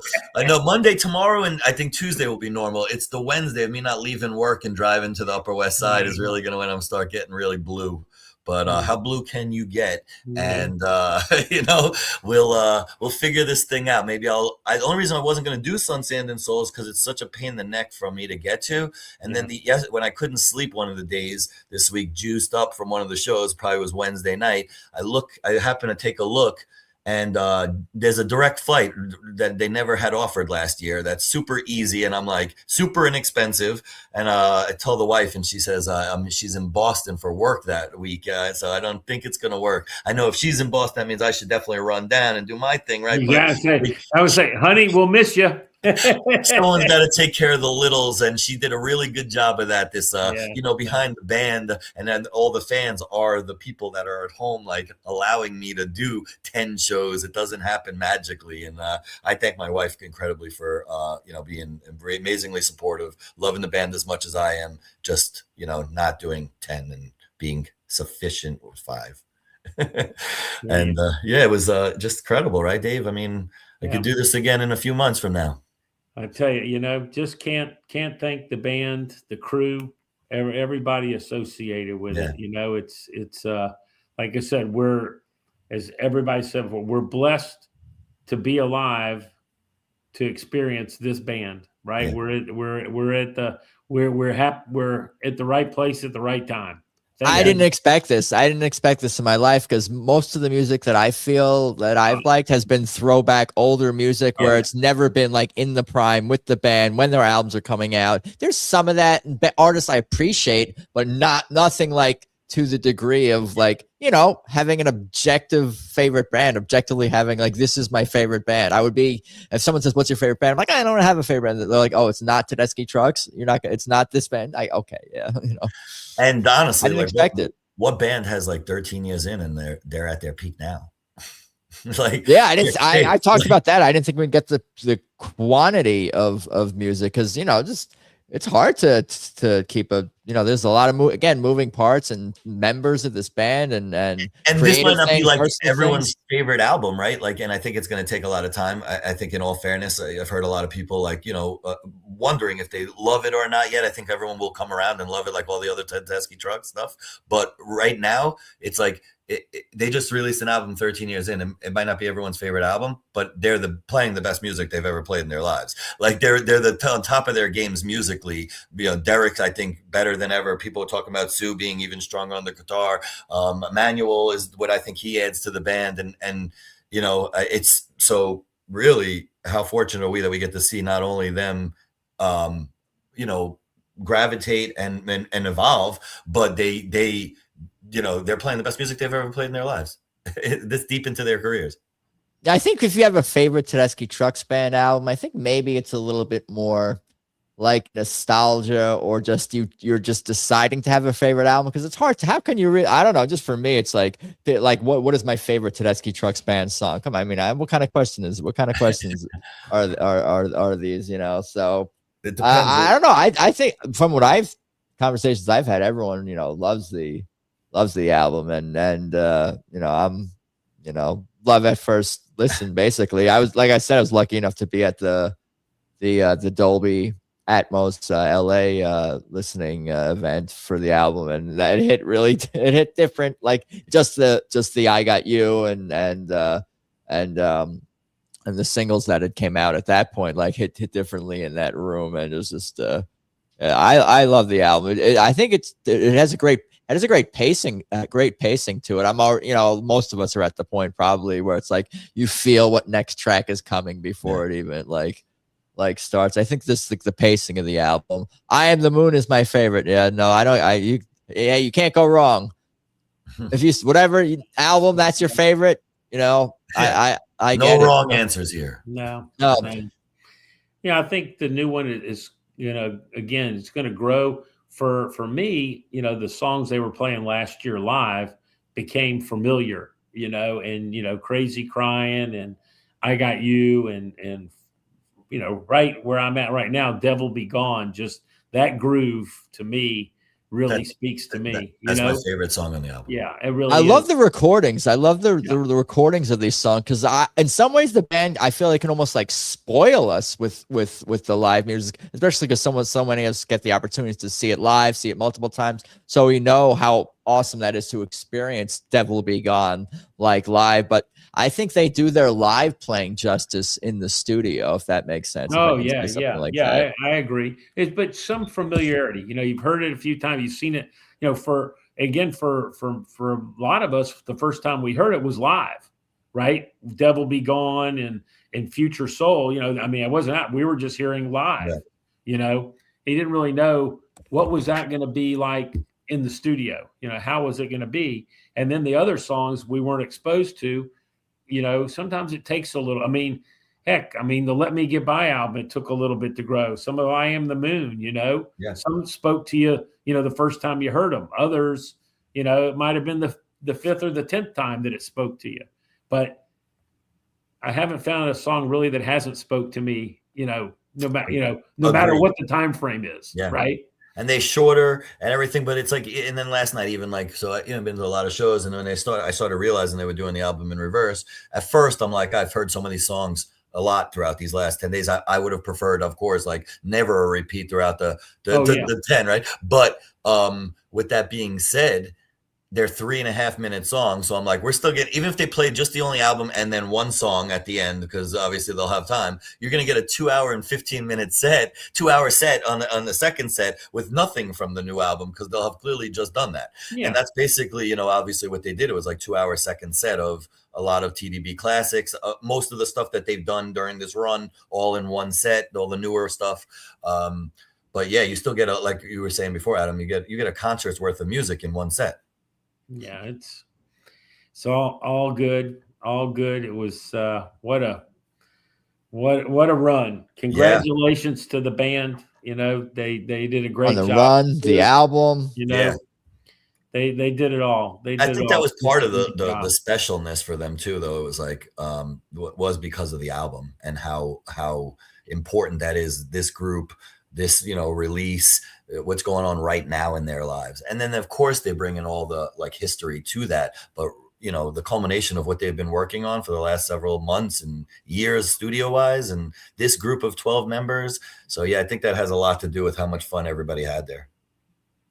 Wendy likes the new one, and I'm the Moon. Yeah, no, these are special tunes, and I don't know, just songs like "What in the World." I feel like haven't I been listening to that for like 10 years already?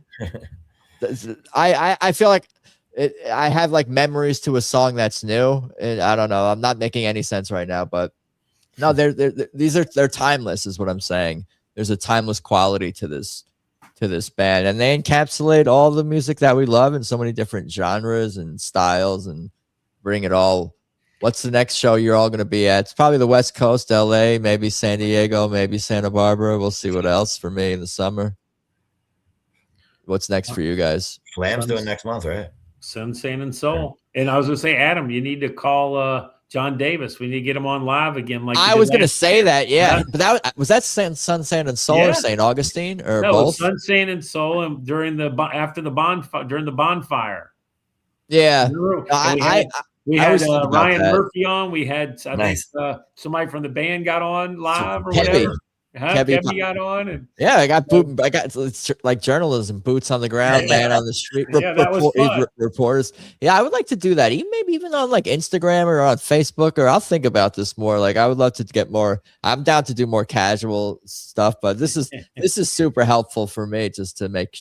I really don't like it when well, I can't get a guest and I can't recap every single show this band does, but I do prefer to. If I can get a guest to talk about every single show, that would be ideal. But there's a reason why I still even want to like talk about a show that maybe there's not an audio for, maybe I don't have a guest for, just to look at the set list and just I got to digest the show. Some people aren't comfortable talking in this vein. There's a lot of passionate fans out there, but they're just not comfortable. Totally. I haven't met. Running their mouth like Randy and I are. Yeah, that's true. But I think there's enough of them out there. So feel free to reach out to me for sure. But they've got recap a show. A little Texas run, right? And I think that's next up, that's right? three shops in Texas. So maybe get somebody to do that. Maybe Fink will go to some of those shows in Texas. Yeah, that would be great. Have Jeff come on, Adam. It's always surprising when there's someone who's been to like 40, 50, 60, 100 TTB shows, and one of us or myself like doesn't know this person. It's like, how did I miss you? How did you, I'm not going to lie. But you do keep meeting more people. You keep meeting more people. I just met Helene, who's from Long Island, like 2 years ago, and she's been to hundreds of Tedeschi shows. And I met her through the Kofi event. I didn't even meet her at a show, and now she's like one of my favorite people on the circuit. I love Helene, So it's making friends. Yeah, it's just it's super cool like that. And this time around was no different. I met a few people. Numbers are on my phone. I don't make friends this easily these days at 46 years old. But the Tedeschi crew is always super nice. And yeah, probably the last 10 numbers I put in my phone have been like somebody I've met at the show that likes the same music as me, and now I'm cool with them.